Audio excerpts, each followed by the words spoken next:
First topic. Trump's former communications director, Jason Miller, has recently launched a new social media app called Getter.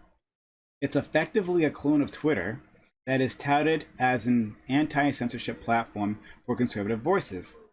Do conservatives have a point when they claim censorship and bias by tech giants? Whether that is true or not, would it be better for the national dialogue if conservatives succeeded in creating a sustainable platform that was ideologically walled off from the mainstream? Should the left in any way welcome these developments? Okay, one minute introductions. We'll start with Pisco. Sure. I think that conservative voices may feel, or people may feel, that they're targeted by social media companies. But it might also be the case that this is mere perception because of a couple of big cases. I think that the onus, the burden of proof, is on the people alleging that there's a bias to produce some evidence of that bias, and that anecdotes simply won't do if you're just looking at typical use cases. If you're talking about big individuals who are known, for instance, the president, I think those are cases in which we want to look at the facts and the basis for the ban. And I think for most of the big cases that you can point to, there was a well reasoned, substantive argument why they should be banned for failure to follow terms of service. Ultimately, I think this is not a free speech issue. This is an issue related to private platforms' rights to establish terms of service for themselves, and that ultimately they can set the terms and dictate when those terms are violated. And if you think that they're being applied arbitrarily, the onus is on you to produce that evidence and to decide on whom it's being applied arbitrarily. Is it being applied arbitrarily towards people who are prominent, or to the normal use case? Describe in more particularity what the problem is with the arbitrary application. Taze. Muted. Try unmute yourself in Discord. Yeah, there we go. Sorry, yeah. Pretty much what Pisco said, I agree with most of that. Where we might be able to anecdotally say that you're seeing bans being specifically targeted against conservative voices. I just don't know if this will actually bear out in data. I think that actually needs to be shown to be true. And in most cases, there are good contractual reasons as why these things are happening or why people are being removed from platforms. So yeah, I don't think that's something that necessarily needs to be concerned. The right needs to be concerned about in the way that it kind of talks about it currently. Connor? Fuck, man. No, this is horrible. This is awful. This is terrible. This is kind of the thing that a lot of people were warning about for the better part of a year, that all these fucking pussy aching. Oh man, that's rude. Yeah, I'm gonna go with it. Fuck it. Pussy aching fucking conservatives. But basically what they're gonna do is they're gonna bitch and they're gonna moan. They're gonna create alternative platforms. They're gonna get into an ideological bubble. They're not gonna face any criticism or any challenge to their perspectives. They're gonna think that what their reality is just reality. And because I think that very few lefties or liberals or progressives will be willing to get a Getter account in order to wade into the cesspool that is Getter every single day and just fight every single fucking day the way that I do on Twitter. I think it's gonna be really fucking bad. And the ideological polarization and possession that we've already seen in this country is gonna get worse. So we can kind of debate legal technicality versus cultural impact. I'm more interested in talking about cultural impact. I think this is going to be awful. Fine, Scarlett. Okay, I'll just talk about Getter for a second individually, but because it was brought down not by government censorship, but by hacks, by essentially poor programming on their part. Now, overall, the free speech that is provided to people in the US in public does not extend into private corporations, and I thought that was clear, and I thought that was okay. In fact, I thought that was a right-wing platform. That being said, if they want a free speech public citizen social media platform run by the US, I think they should advocate for that. I haven't really heard a good argument for that, so maybe we can talk about that tonight. Stoic. Yeah, I mean, I don't really have too much to add. I mean, I think Pisco and Counterpoints and Taze and Scarlett all added quite good points. I think the only thing I'll just say is that I think that platforms like Twitter or Facebook, yeah, you could maybe argue that they have some form of a little bias, although I would actually disagree with that. I think that a lot of the times what I hear mostly when people want to go for quote unquote having these like quote unquote free speech platforms is usually they want places where they can engage in the most like bigoted and hateful and sometimes pedophilic behavior at times.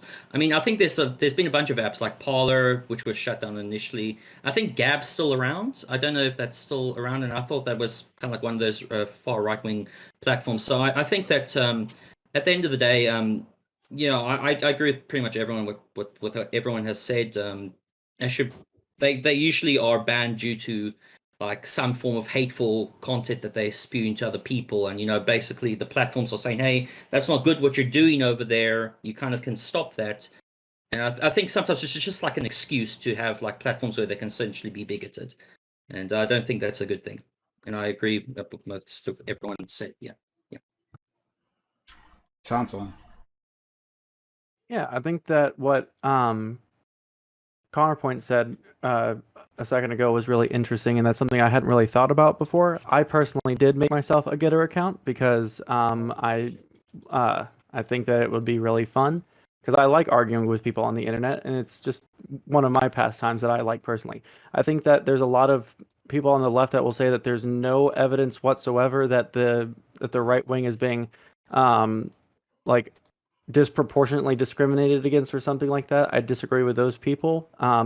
The left just has more power online right now, so that's something that's why less left-leaning people are getting banned, because if the conservatives were in charge, there would just be a whole bunch of communists getting banned off of all these platforms because they say reprehensible stuff too.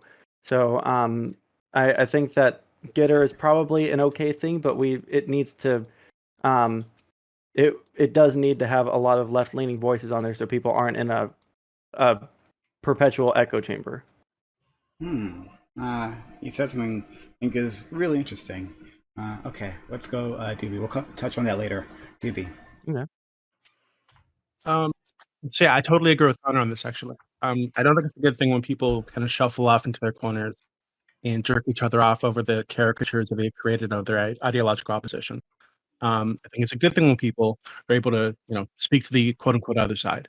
Because when that doesn't happen, I think when the space is dominated, you get the real crazy shit that starts coming out, right? Because people tend to like, they're kind of iffy about challenging people when they're on the same side.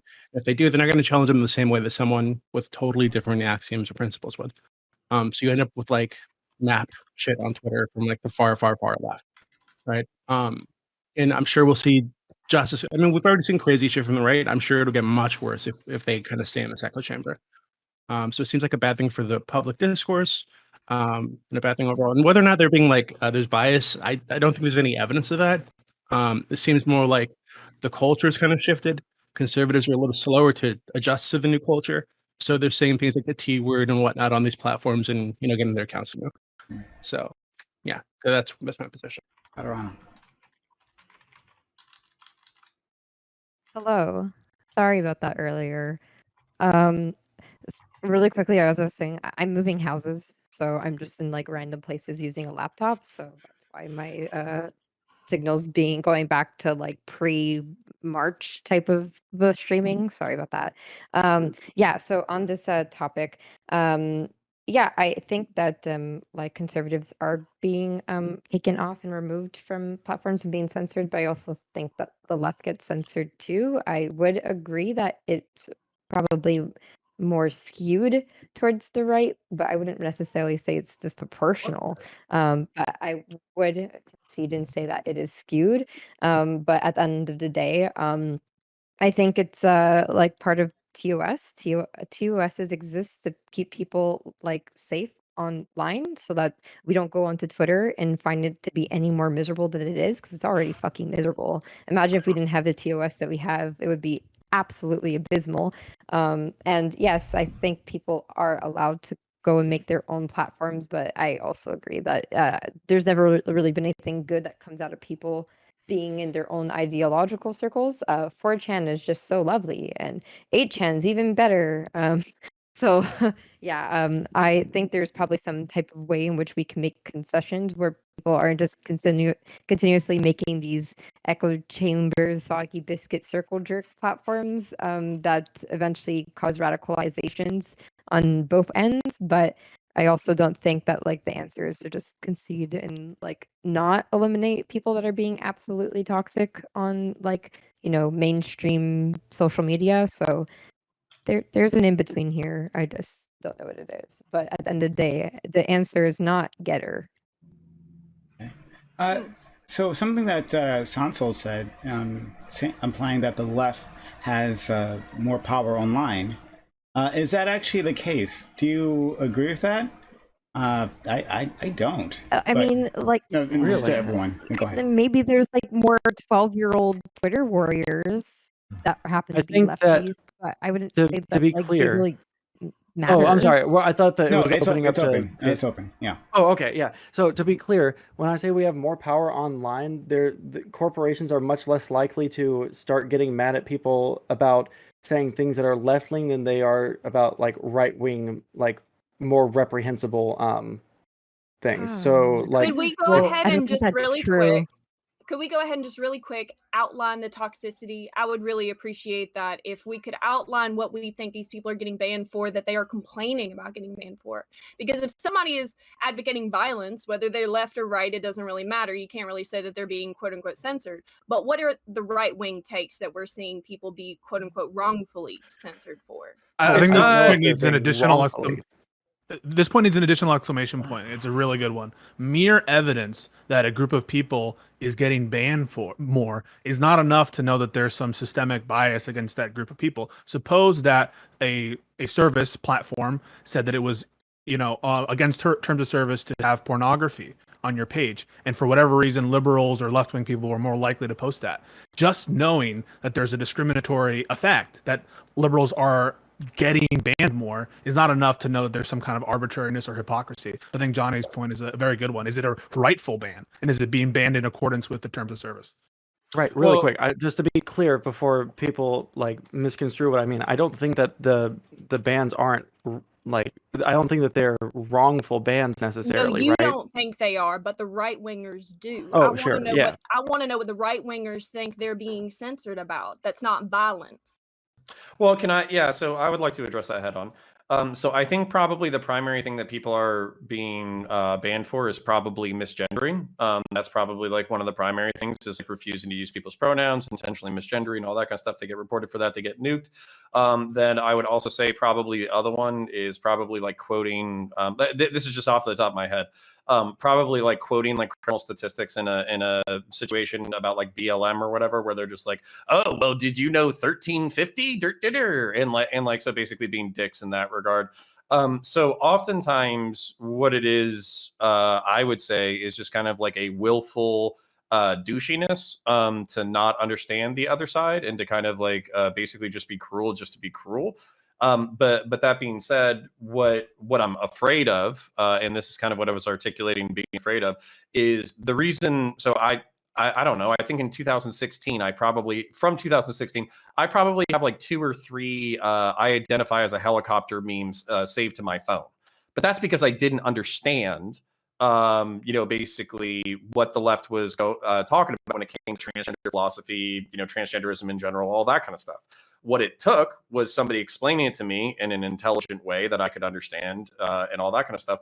And what I'm afraid of is people being trapped in an ideological bubble in which they don't have the opportunity to run into ideas in which they don't understand. That's my principal fear. Here we go. Why is that fear? Why is that a rational fear in your mind? Is there evidence that people are funneling towards echo chambers, or is this all just speculation that they will, or that some significant portion? Because on Twitter, it seems like a vibrant community. On conservative posts, I see thousands of people replying positively. So, what is your evidence that this is a fear that we should care about? Or I danger we mean, should care about? Well, I mean, it's weird to me. So basically, it depends if you want to go on a degree of like numbers, okay? Because if you go on a degree of numbers, I would say that the right wing that we need to be afraid of is like less than 10% of the right wing. But at the same time, that doesn't mean that they're not a problem, because they can do things like January 6th, they can do things like terrorist attacks, they can do things like that. And basically, when you're talking about these ideas, Christian nationalism being one of them that seems to be rearing its ugly head at this point. When you're talking about attacks on gay folks, transgender folks, black folks, brown folks, Asian folks in particular, with COVID-19 denialism, I think that's a good example. You're missing my question here. No, I'm not. You asked me why it's relevant. I'm telling you No, exactly I'm asking why you. it's relevant. No, I know that those are things that happen. The question is the linkage here.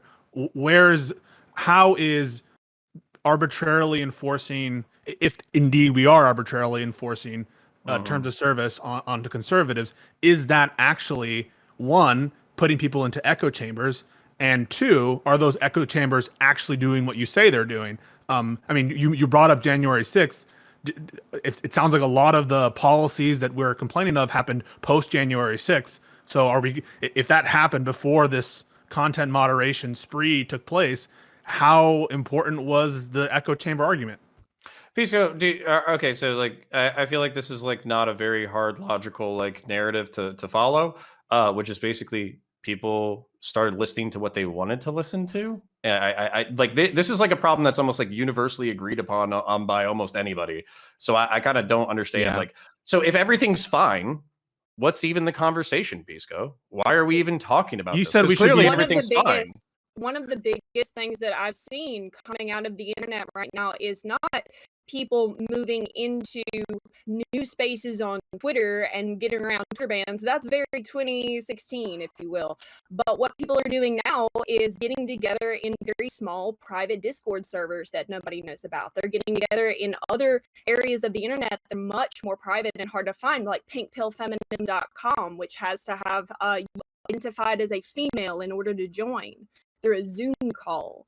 So these people are gathering in places where we can't ideologically question them at all. And I do think that's a problem. And I think it's a problem just for the exact reason Counter put forward. Yeah, but they're doing it with or without Twitter. They were getting together in militia groups. Like, think about the cost associated with physically moving yourself to go train with a militia. They were doing that before. They were on the dark web before. They were getting together. Okay, but you don't think Pisco, pressure? the argument Pisco. here would be really quick. Pisco, the argument here would be that Twitter is like a very popular place that a lot of people are in the first place, and when you push them out of that area, right, they're more likely to join those more pernicious. You say that it's more likely. Are they more likely? Do we know that? How do we know? Well, just think about the barrier to entry, right? Of like joining a fucking militia group versus getting on Getter, right? Or getting into one of these small Discord servers. I think you're going to find that many more right wingers who do feel like they're pushed off Twitter because they can't say transphobic things, they can't misgender people, because these things have kind of been agreed upon by the popular culture that kind of dominates Twitter, and that totally makes sense from Twitter's perspective, I think. If they can't talk about these things on these platforms, they're going to find another platform where they can talk about it without needing to go out and move into the woods. Right? I don't think this is like that crazy. I don't know why you're pushing back on this. Well, I am pushing back on it because, one, I don't know that there's evidence to suggest that it happens on a mass scale. And two is, first of all, I don't even know, is it the policy of Twitter to ban pronoun conversations on Twitter? Is that the policy of Twitter? It might be. I'm not sure. Okay, so do we want to keep this to Twitter, or do we need to like bring in other places where these people are going? Because people getting kicked off Reddit, Pink Pill started on Reddit, Incel.me started on Reddit. These are all places where they have been banned. Their lifelines have been cut off essentially, and they're building new, more isolated communities. So Twitter isn't the only focus group here.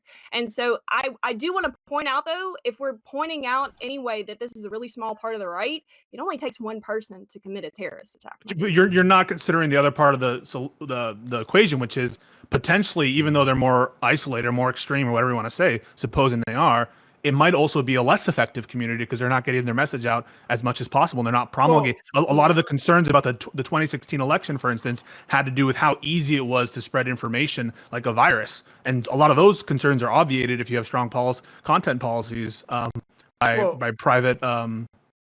Well, I think I can agree Yeah, here but because we're those asking. restrictions are very different. Sorry. Yeah, sorry. So just really quickly, I think we can jump ahead and maybe agree here because it sounds to me like you're saying having these TOSs and basically moving these conversations to these increasingly isolated places might still be the way to go. And I kind of agree with you. But then my fear is that I think Sansol just admitted to being like a Getter shitposter lefty who is willing to challenge and fight people on Getter the way that most people are willing to fight on Twitter. I think that's fucking awesome. And I think that would be something that we should encourage is basically like, if people are going to socially isolate, if they're going to go into these small and smaller communities, then they kind of need to be talked to and challenged and presented with new information and all that kind of stuff. That way it's not an increasingly radicalizing silo. So I'm not talking about prescriptive. If you want to go prescriptive, we might even agree with each other. But then we need a lot more Sansols. I know Tiberius D is probably fucking shitting blood right now. But it's true. We need more Sansols. Seems to be vibrant discourse on Twitter. There's plenty of Trump supporters on Twitter. They have their own tweets. They communicate on Twitter. Where's the evidence that this vibrant discourse between people who think extremely differently isn't happening on Twitter, isn't happening on Facebook, isn't happening on Reddit? In my increasingly sized tumor in my fucking brain, Pisco, that's where the fucking evidence is. Where I get onto fucking Twitter every single goddamn day and I see a hot take from a fucking lefty talking about how Stalin didn't kill enough people and talking about how what was the other one? More churches should be set on fire, and yet they still have active accounts. So yeah, so you're looking for evidence. Literally, I'll send you a fucking MRI of the tumor that's growing behind my fucking eyeball, and there's your fucking evidence. Like Fuentes is on Twitter. A lot of I know. Holy people are on shit. Twitter. Some people are better at dog whistling than others. But that doesn't mean that there's not.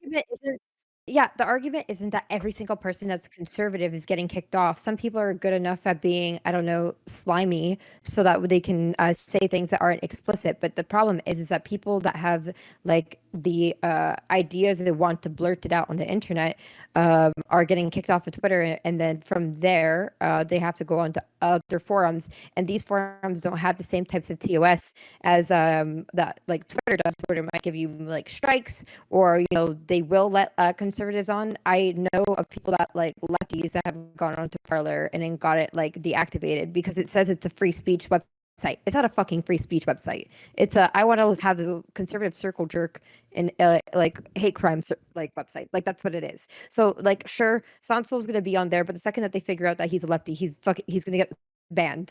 Wonderful point. It doesn't matter if he went on there and said, "Hey." That's a good point. Let me flip it on you. Suppose that if Twitter keeps allowing racist and transphobic slurs to be used, I'm assuming they're still allowing discussions of what words are proper. Maybe they're just banning. I don't know what the explicit terms of Twitter is. But suppose that they allow this stuff. Maybe they're pushing out these liberal, fair-minded people who don't want to be on platforms where they harbor this stuff. If it's all based on commercial-minded people who are trying to maximize their revenue for their shareholders, like a lot of us think it might be, then isn't the argument that allowing these kinds of slurs on their platforms is going to drive away consumers, drive away the people who are the very people that you're hoping are going to moderate the conservatives in the first place? Yeah, I don't know if anybody. I'm sorry. Which platforms are you saying should be? The argument is, well, you should allow slurs, and you should be more liberal with your content policies on these sites, because otherwise, we really want people to moderate. We want the left-leaning people to moderate the Republicans and call them out and instruct them. But if what's happening, from the estimation at least of the executives of these organizations, is that they're fearful that their content user base is going to be driven away, then that's going to undercut precisely the moderation aim of what these platforms are about. If all of the people who are ostensibly doing the moderating are going to be leaving, does that argument make sense to anybody? So you're saying it does, but you're inferring a prescription that nobody made. So you're saying if someone seems like you're kind of expecting like lefties to be able to convert people that are like way further. Like if someone comes on and be like, "Hey, I believe that people are biological males." People can work with that, and those people don't get kicked off of Twitter. Like people that go into like and reach out to like trans people specifically and be like, "You fucking XYZ and like harassing the fuck out of them. Those are the people that are getting kicked off of Twitter. It's not people that are just like, I have questions. Can someone please guide me? I kind of feel this way. Can Ben I- Shapiro um, told Hold on, Peace God. I just want to make sure I understand what you're saying, right? Maybe I don't, right? So, are you saying that if lefties stopped conservatives saying the word nigger, right? If they stopped them from doing that, then that would, in itself, drive them conservatives off simply because they couldn't say that word, or maybe I'm missing. No. So what I'm saying is counterpoints and others on this platform are saying essentially, I'm making an argument that makes intuitive sense to me, which is having open discourse. There's some light bringing effect of that. There's some marketplace of ideas. There's an ability to be reached if you're in places where you can be reached, and you can't be reached in these dark holes in the abscesses of the internet. That's the argument. But I think the intuition works the other way around too, which is these companies themselves have made market-oriented estimations that banning certain words, for instance, or banning certain content is bad for the bottom dollar. And it's bad for their bottom dollar, presumably because it's driving away customers, presumably customers who are exactly the moderating forces who Counterpoints and others want to have on the platform to stop the spread of these germs of ideas. And so if it's the case that allowing these slurs like the corporations believe is going to drive away customers, that seems to be undermining the moderation aim that this platform was, the argument is trying to get at, is what I'm saying. But this is the thing, though. I think you're inferring a prescription that might logically follow my perspective, but not a prescription that I made. So for instance, like I think that everybody on the platform, including Katarana and Johnny Scarlett, basically, not trying to assume, but I think they said that they're okay with Twitter having a terms of service and basically enforcing that terms of service as best as possible. I think even I believe that, like, they can set up that thing. What I'm saying, though, is that basically, rightly or wrongly, there is a persecution complex on the right, especially in the far right. And the development of Getter specifically is kind of a bad sign that we're increasingly siloing politically and ideologically. And if we're going to address this political polarization, which to me is self-evident, maybe it's not evident to you, but to me, the political polarization is self-evident. We need people who are willing to go onto these platforms and basically challenge. I never said polarization is not evident. Final point. The reason why I said we need more consoles, despite Tiberius D listening to the show and probably shitting blood, is the fact that I hear that there is a new conservative website that is it's a Twitter clone, but it's to be everything that Twitter has banned. And I just think, oh my God, the second that I fucking create a Twitter account and I say maybe the election wasn't stolen and maybe you should get a COVID vaccination and maybe you should treat trans folk with respect, I'm basically going to be getting fucking shit talked and bullied endlessly. So it doesn't seem like a good place for me to be, but then somebody has to do the work. That's kind of what I'm saying. Somebody has to be willing to go in there. I would almost say, why can't we just let them be honeypots? Why can't we just let them exist? If they get banned on another website, chances are if they get banned for the right thing, the FBI probably has their IP address. Like, that's a pretty good guess. If you get banned for threatening terrorist attacks on Twitter, you're probably going to end up on a list somewhere. So if your IP address joins something like Getter, they're probably going to see you posting more shit like that. I'm sitting here looking at disclosed.tv right now. Like, if y'all ever want to see the right-wing version of Reddit, go to that. Like, these things popping up all over the place, but maybe we should just let them be honeypots. But there's a language within these groups basically already that anybody who is dumb enough to post specifically about violence or advocating for violence specifically, that person is a federal agent. They're already wise to the fact that anything that basically threatens violence gets you on a list. So what ends up happening is you basically just have the dog whistles, the things that lead up to them, stochastic violence, stochastic terrorism, as we describe it. There's these people, parentheses, are a bunch of manipulated, evil lizard people who eat babies and suck adrenochrome out of them. And we need to do something about these people, parentheses, but they never say what that thing is. And that's kind of like where they go so they don't quite trip the federal agent radar. How far are you willing to let this argument take you? On the one hand, suppose that this argument could be made about any kind of problematic content from certain groups of people. You know, certain groups suppose that they're posting violent, gory imagery. Well, these people need to be taught not to do this. Therefore, you know, we don't want them into weird areas of the internet. Therefore, Twitter should not ban gore on their website. I think most of the concerns of people that made sort of these content policies rise was like fake news and stuff that happened in 2016, 2017. For actors who are never going to be deterred, for actors who are purely malicious, either they're state actors or they're part of the Trump inner circle or there's some other reason why these are not the kind of people who are going to be deterred. They're malicious, bad actors. And I think that you should disentangle some of this and explain why either that aim is silly or where's the limiting principle on this argument of saving people from insular communities. Well, I mean, since that was directed to me, I'll be quick. You're still assigning me a prescription that I've never made. So let's go to hold on. Anthony, I think, said something previously. Then we'll go to Caruana and John Scarlett. Then Dooby.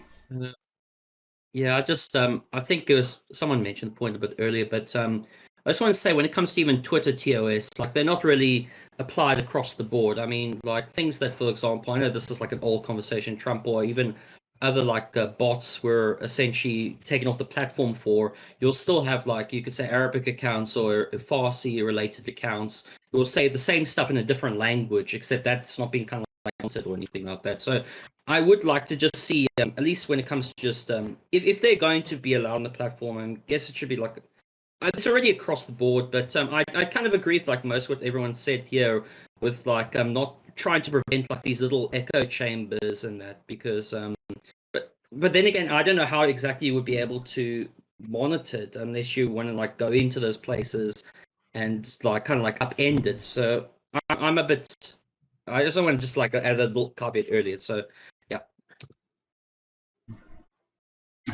Kat?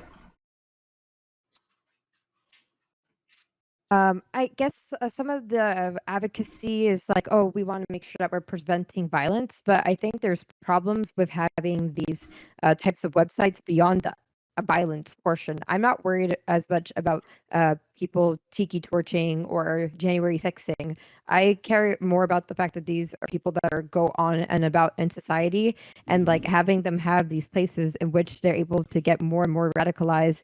These people have the potential to eventually work in an office with people like me, and like will make my life more miserable outside of a violence way. So I just think that like having platforms in which people can just essentially congregate and be racist, transphobic, and just generally bigoted is a problem in itself.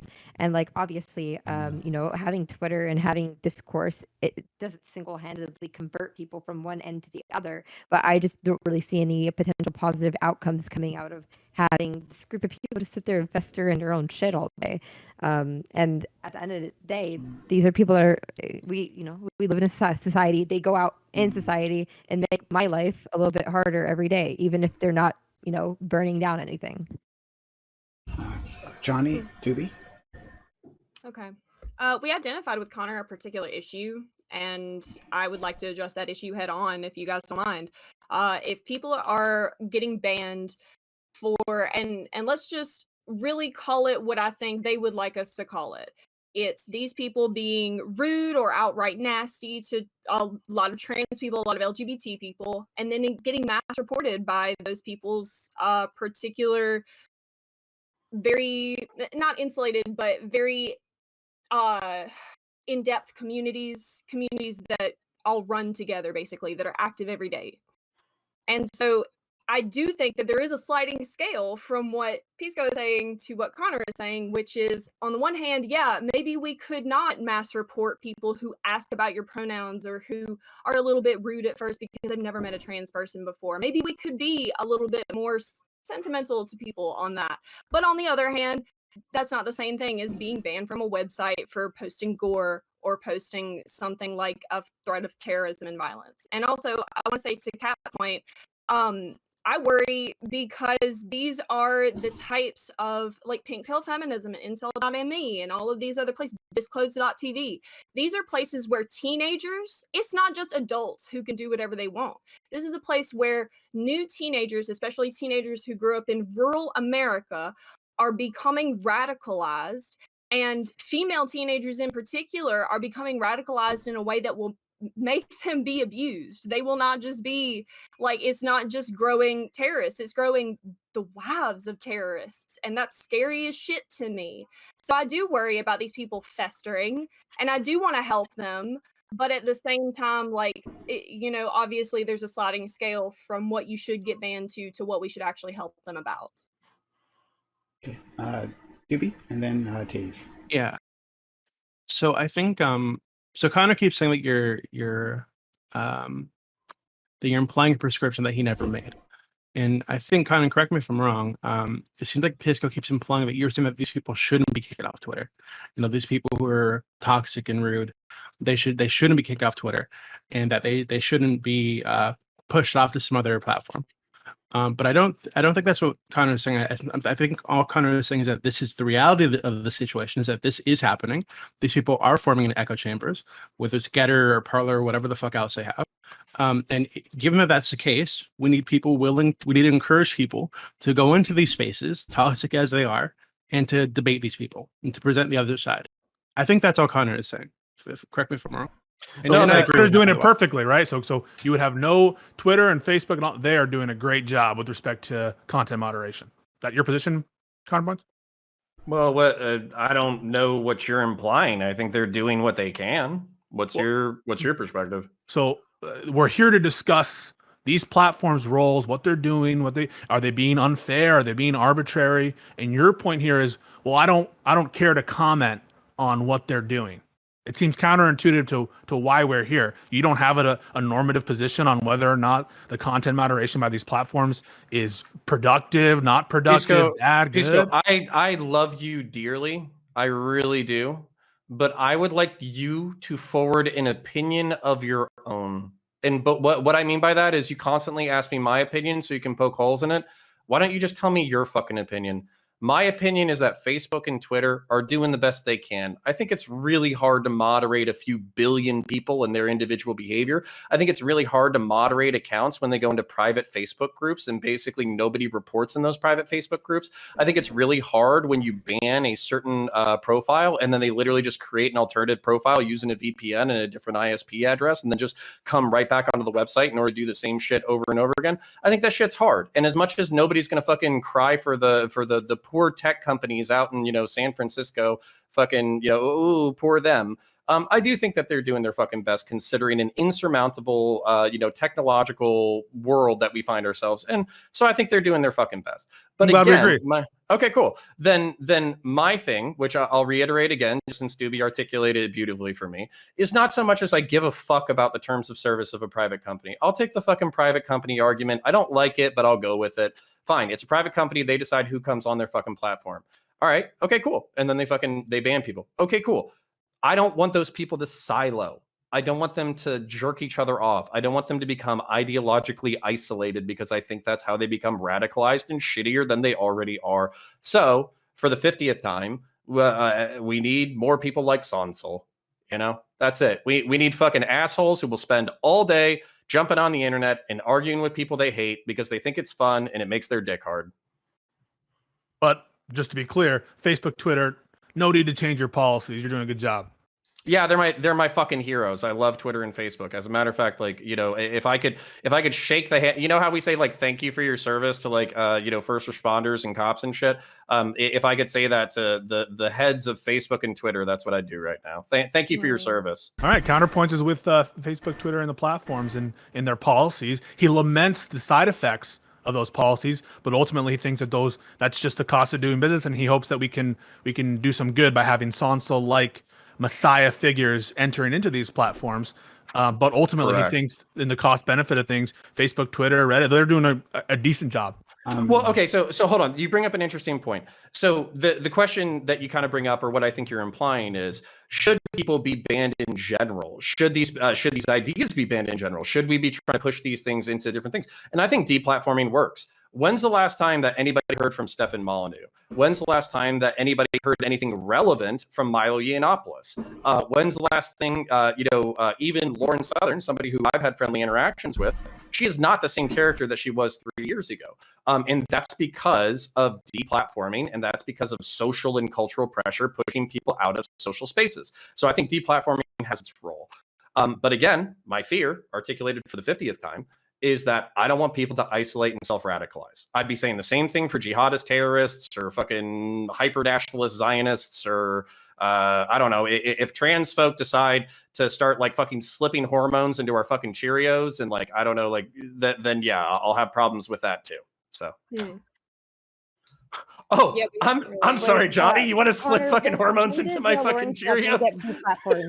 Bitch, if I could afford my own hormones, I wouldn't be giving them to y'all.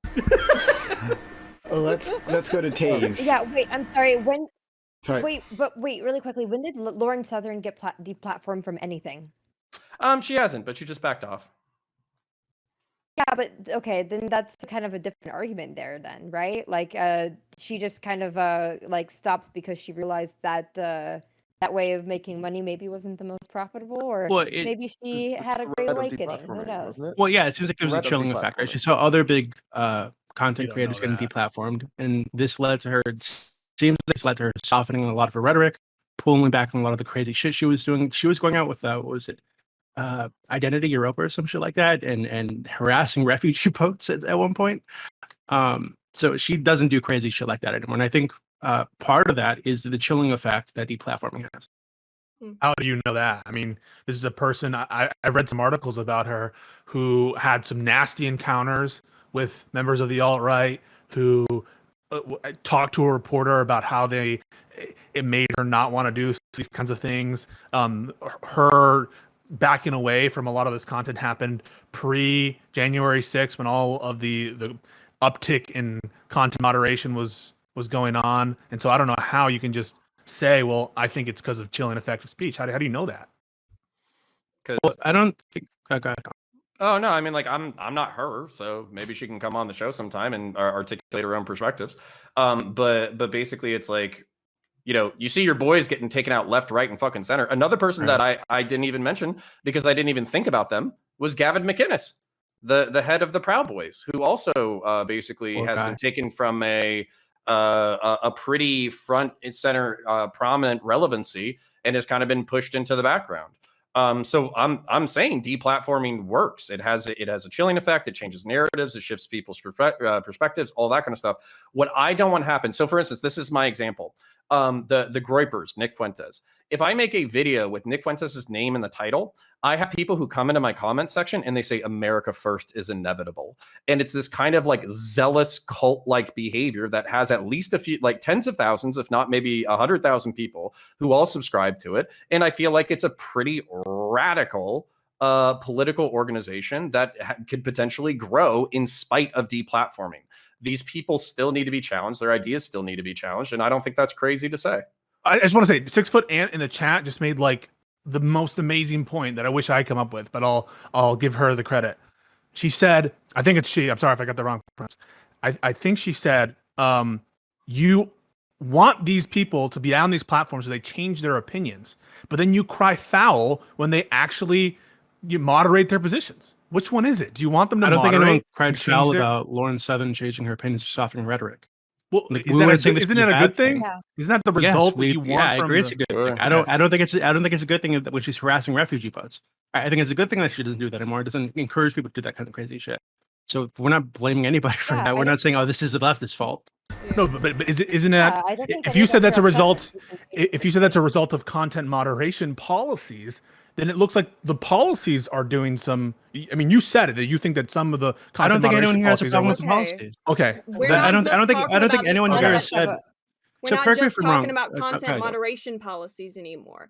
We're talking about not only the content moderation policies, which we've all kind of established that we don't really have much of a problem with, but we're also talking about the people of these platforms who help enforce these moderation policies by mass reporting people, etc. This is also something for the users of the platforms to consider. And that's why I don't understand why we haven't gotten to the meat of this yet, which is what Connor is saying, which is that we are doing a good job of getting violence off these platforms. We're doing a relatively good job of trying to keep these platforms safe and open for people who are safe and open people themselves. But if we continue to do this at the rate we are seeing things like disclosed.tv and incel.me grow and grow and grow. And so to that point, what are we going to do about it? And I think that part of that answer is people who, I would No, love that, no. Connor. So Taze has been waiting.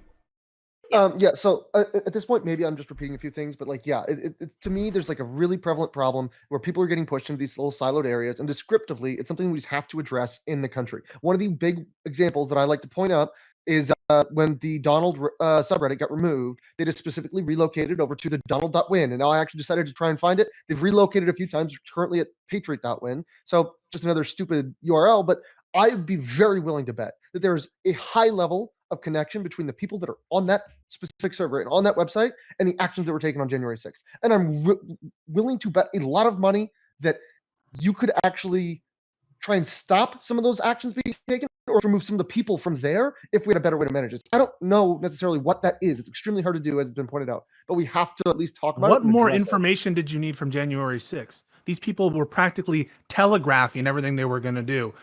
Practically all their interactions were caught on tape. Everyone, apparently except for the federal government, was put unaware that these people were going to show up when they did. And I don't know what's the added value in having the Donald not be canned. I mean, do you need more of a You sign? keep No, saying I don't know how keep many- saying a fucking prescription that nobody has advocated for. You've said it 6 times. Why are we Every here? single I mean, we're talking about we're talking about Okay, policies. why are you assigning then- a prescription that nobody fucking has signed? Nobody has said that Donald needs to stay up. Nobody has said that these people need to stay on Twitter. What we're talking about is when there's a siloed microcosm of people who are self-radicalizing, that there needs to be a Vietnam-era war tunnel rat like Sonsol who goes in with a flashlight and a metaphorical pistol on the internet and goes in and fucking goes into the tunnel network to fucking hunt these people down and challenge them in the marketplace of ideas. I In am this attacking what you're example- saying. Okay, in I am this attacking what you're example, saying. the flashlight clear. and the 1911 are the battleground of ideas. Okay, You weren't Jesus gonna. So you're wrong. So January Yeah, go 6th ahead. didn't have its inception because people were pushed into insular tunnels. That's not my estimation of why January 6th occurred. January 6th occurs with the Donald or without the Donald. I don't know where are you linking the causality of these insular groups with January 6th? That's the statement I'm that not. was made. Again, you're just somewhere. making shit up that I never said. They had to I'm plan not it sorry, saying somewhere, it was Taze. my incepted dude. there. I'm not saying it was incepted specifically on that website. Well, my point is that when people are pushed into these spaces and they're operating in these spaces, and that is where they get all their information, and the only people they're ever interacting with to go like, no, this is totally cool. We got to do this. It is going to normalize those positions and those ideas for them to actually be more willing to step into these groups, take these sorts of actions. It is descriptively, we know this happens. People do radicalize, and this just is an assistant to radicalize them further and quicker. It was happening in 2016 and 17 when they claimed the election was fraudulent in that election. And Yes, fake and news was happening when the Donald was, and people were being insular then. Okay, and fuck it's this. only getting Fuck worse. this. Pisco, can you really quick? Pisco, can you adequately steel man our position? I Yes. want to steal a line out of Dan's book. Can you steel man our position? Because I don't know if Yes. it feels like you're arguing against phantoms. No, so counterpoint to saying none of us are making prescriptive claims about what Reddit should have done or what Twitter should have done. We're not arguing about the norms of these companies and undermining them. We're just noticing these horrible effects from these insulated communities, and they're just we're not saying that Twitter shouldn't do this, Reddit shouldn't do this. We're just saying these insulated communities are what's causing that, and we should be aware and sensitive to that issue and address it. I'm saying prove some evidence that insular communities, first of all, are being generated by these policies. That's number one. Are these insular communities being generated in Pisco. addition from these? Okay, Can I finish wait, my? quick. I want Okay. to run it down with him really quick. All right. So ahead, one is prove the link. Prove that the Donald being banned is making these people more insular. One. And two, prove that being more insular is causing the things you say they're causing, such as, I don't know, added problems in January 6th or other events. I'm not saying that you agree with some normative or prescriptive claim. I'm asking you to demonstrate the things that you say are being happening as a result of the causality of insular communities. Does that make sense? Okay. I think that was an adequate summary of me not addressing the prescription element. Okay. So the next question that I have, what would be what burden of proof, like what kinds of things could we demonstrate to you to prove this, outside of just like logical reasoning? Because I don't think that we have any studies on this yet, so we can't appeal to any kind of data, right? It's So super can we hard. not appeal? Yeah. Right. So can we not engage in this conversation with something that kind of logically follows and what most people on the internet are seeing happening? Just like reasonably assume that this is something that is real and is happening? It's super hard because you have to disentangle the negative effects of having very open communication of toxic ideas and and saying which is worse and what's operative here. Is it better or worse to have bad ideas spread over a large amount of people, or to have bad ideas focused and distilled in small insular communities? It's really difficult to suss that out, and you guys have to be careful about claiming to know more than you do. You don't know that the insular communities are a but-for of any damage in January 6th, and that was a claim that was at least implied by PrimeCayes. Okay, really quick. So do you not agree that more insular communities can lead to radicalization, or that more radical communities tend to be insular? So as I don't to know that. keep out You prove that. I literally So, have okay, just so put in the Pisco, chat. what's your We position have on any of this? pinkpillfeminism.login. We have disclose.tv, which if you will click on those two sites, you'll see that Pink Pill Feminism has been relegated to Zoom calls so that they can make sure everyone who joins is a female. We have disclose.tv, which is essentially far-right QAnon Reddit. We also have this Guardian.com article, and I can list you about 5 other more scholarly ones if you would like, that specifically says that isolation causes extremism. So you have to You forgot disentangle. D-Live, which is Nazi Twitch, by the way. Wait, but then we have to compound that where we just have to think of it a little bit logically here. How Yeah, bad Pisco, is it? it seems like all you're saying is, oh, well, you can't prove that with a study that you can hand to me right now. So, hey, you can't even say that exists. What's your position? My position is the following. One is, let's not lose track of the argument. The argument was that something about January 6th was intensified or made worse or punctuated by insular communities. I don't know that we know that for a fact. Okay. And furthermore, you have to disentangle, this is important, the negative externalities related to mass spreading of bad ideas as opposed to distilling and whatever, extremifying small sets. So which one is one that we should be concerned the most about? And how do you know that a singular event like January 6th was intensified or was made worse from the banning of the Donald? Okay, I don't believe that I made the claim that it was worse. I said that I would bet money that there were ties. That there were. You said there was like signs that we could have picked up on if we hadn't banned the Donald. No, we something didn't like say that. that. No, Oh, I I'm didn't say sorry. that at all. Yeah. Okay. That's not what I'm trying to say. My claim is very specifically that you can draw lines probably between the people that showed up on the 6th and the people that were in those communities. That there most likely could be some level of someone getting involved in that community and being radicalized to then be willing to jump into that actual that act on January 6th, right? Like they would be put in that pipeline through the process of going on Patriot.1 as it is now. That's a problem. That's what I'm trying to say, is that there is a connection here. But the counterfactual is, suppose it was just the Donald. Would anything have been different? You need to prove that, right? You can't just say, well, these people. There needs to have been a difference between the Donald and. If there's no difference between the Donald and. Is my audio okay right now? Yes. Yeah. It might be now, but we know. Cool. Yeah. Okay. So there is a difference, though, really quickly. Cool. No, it's like basic critical thinking. Like, okay, so they don't have access to this platform, right? But they want to talk. Are they just gonna stop talking? No. Okay. Do you go onto Facebook and you can't talk? Are they gonna stop talking? No. So eventually they're going to go somewhere where they can say the things that they want to say. And it happens not to be mainstream platforms, and it tends to be insular. If I want to sit there and talk about how femoids are awful and how it's, the 80-20 and, the cuck carousel, well, clearly I can't do that on fucking Facebook. So that's why you end up going on to incels.co. That's why these types of things exist. They don't just go and start talking to the abyss or talking to a wall. They end up going I on, thought deplatforming was incels.co effective. Someone Okay. before here said all that day. deplatforming was successful, and But now these it's not people, successful. these people, It's not these helpful. people have Which one is it? platforms. No, deplatforming. Oh my. Okay, Okay, so what when is we talk about deplatforming, what are we talking about most of the time? We're talking about deplatforming of major figures that are bringing in people like, Stephen Molyneux is bringing in people onto things like Twitter, and people are going and looking at his post. But when he loses his voice, he loses a major audience, ends up not being able to spew out his ideas, and we end up losing a major figure. Now, if we're talking about random people, deplatforming random people doesn't really matter because they're just going to go on to these smaller things. They're not going to necessarily have a voice. They just have a place where they could sit there and bitch and complain about roasties all day. But Deplatforming is they can't not do it on Twitter, effective. and now it's insular. Okay, yeah. I feel like you're Okay. intentionally being like intentionally obtuse right now. No, Like I think the platforming the major figures that get the message out is effective. I think everybody here would agree with that. But this inevitably leads to people siloing into echo chambers.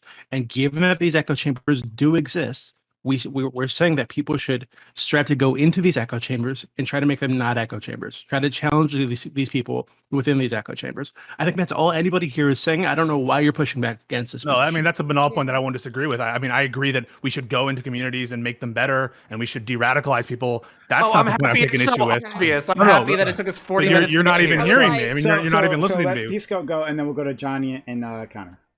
What I'm taking issue with is one, your positive claims, not your normative claim. Your positive claim that you know for a fact that the signs from, or the linkage between whatever the successor organization to the Donald was is more coherent or more whatever than the original the Donald was, such that it makes some noticeable difference in something. I mean, supposedly if it's the same, right? If the Donald has the same effect as whatever the Patriots win, then who really cares that this insulation thing doesn't seem to be active in this space?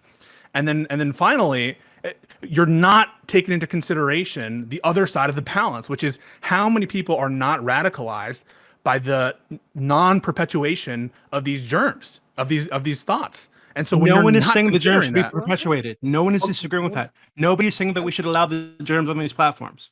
So I don't know why you keep making that point.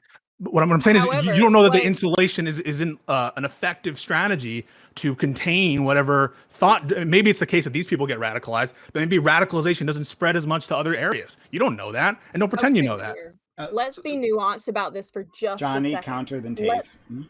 Okay, let's be nuanced about this for just a second and say that number one, deplatforming large figures keeps new people from being radicalized. Number two, banning the people who were already radicalized sends them into isolation. And number three, which is your largest complaint about this, which is that we cannot positively prove that anything has been tied to any of these insular communities. However, what I will say is no, while I have not told you that this is absolutely happening or made any predictive claims, what I will make is, well, actually, no, I'm sorry. I'm not tying anything directly to January 6th. However, I will say that Are the Donald was tied directly to the events in Charlottesville. And so when you get Are the Donald and you get it banned and you have all the same people going to an even smaller, more insular community, I am proposing that the predictive claim ought to be that that more insular community is more dangerous and will radicalize more people. Therefore, what do we do about it? Okay, and then following up on that, my follow-up claim wouldn't be that it would radicalize more people, but that the people who are there would become more radicalized. So basically what I mean by that, I think it was, I forget, it's this fucking YouTuber, I forget his name. If I find it, I'll link it. But basically it talks about like the cycle of banning, where what happens where somebody who gets banned from a social media platform, when they come back on it for being edgy, basically the people who are more likely to add that person back or follow that person back are the same people who are in that social clique. So what happens is it becomes a self-fulfilling prophecy where as they continue to get banned and banned and banned and banned and banned, it becomes a more radicalized core of people who all believe the same thing. And basically what we're saying is this point may be banal, but I'm going to make it anyways. So you're asking kind of like, are we assuming that basically banning people or banning certain ideas on these platforms is better than having them in the marketplace of ideas? What I think that everybody has said so far, maybe it's obvious to you, but I don't know why we're arguing about it, is basically that once we have terms of service that are agreed upon and people are getting banned from the platform, once we know that they are going into ideological silos, you have to follow some of those people, not to be dicks and not to be shitty, because that can be basically, even more radicalizing, but to challenge their preconceived notions and their ideological possession. That way they don't become insular. And if you wanted my examples for people who we know were in insular communities who went on to commit basically acts of violence, I believe Dylan Roof was one of the people who was posting to internet forums before he went on a shooting spree. And I know for a fact the New Zealand shooter I think he literally posted the videos of him slaughtering people to 8chan and 4chan and talked about what he was going to do before he did it. And he was like, hey, Kings, look out for my post in the next hour. You're really going to like it. And then he literally butchered like 50 people on his GoPro and live streamed it to those websites. So no, I reject that I have to come up with some like fancy fucking algorithmic meta study of how insular communities create terrorists. Like, nah, it's pretty obvious that they do. Holy shit.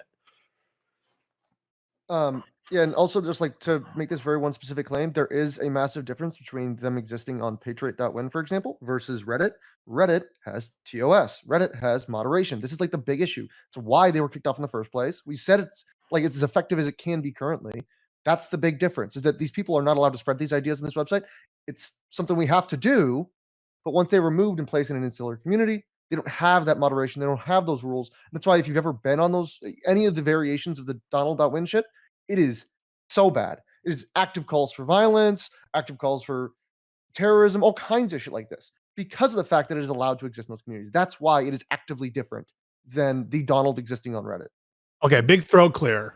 I think it's awful that people in insular communities get radicalized. I think it's terrible that they're stuck in this perpetual desperate cycle and struggle and not getting any out there. It's a closed system of thought. That is just awful. But when you're examining reality and you have, a choice before you, I know that people don't like to limit your set of choices to two, but if you have reasonably a couple responses, one of which is do nothing, allow them to be online and spread their ideas, and the other is to form these insular communities. If those are like the two main policy things you have before you, to castigate one and say this is a huge problem because look at all these insular communities that are forming. Pisco, you're setting up a false binary and then you're accusing everybody of falling into one of the choices. Nobody here has done that. And as a matter of fact, fuck this. One of the things that I would like you to do, which I know is very hard for you, but I'm going to ask you to do it for the third time in this conversation. Why don't you go out onto a fucking limb and you tell us what your prescription is? Here's the solution as summarized. Here's the situation as summarized. These people have been banned off of social media platforms. We largely all agree that that is acceptable based off of some of the things that we're doing.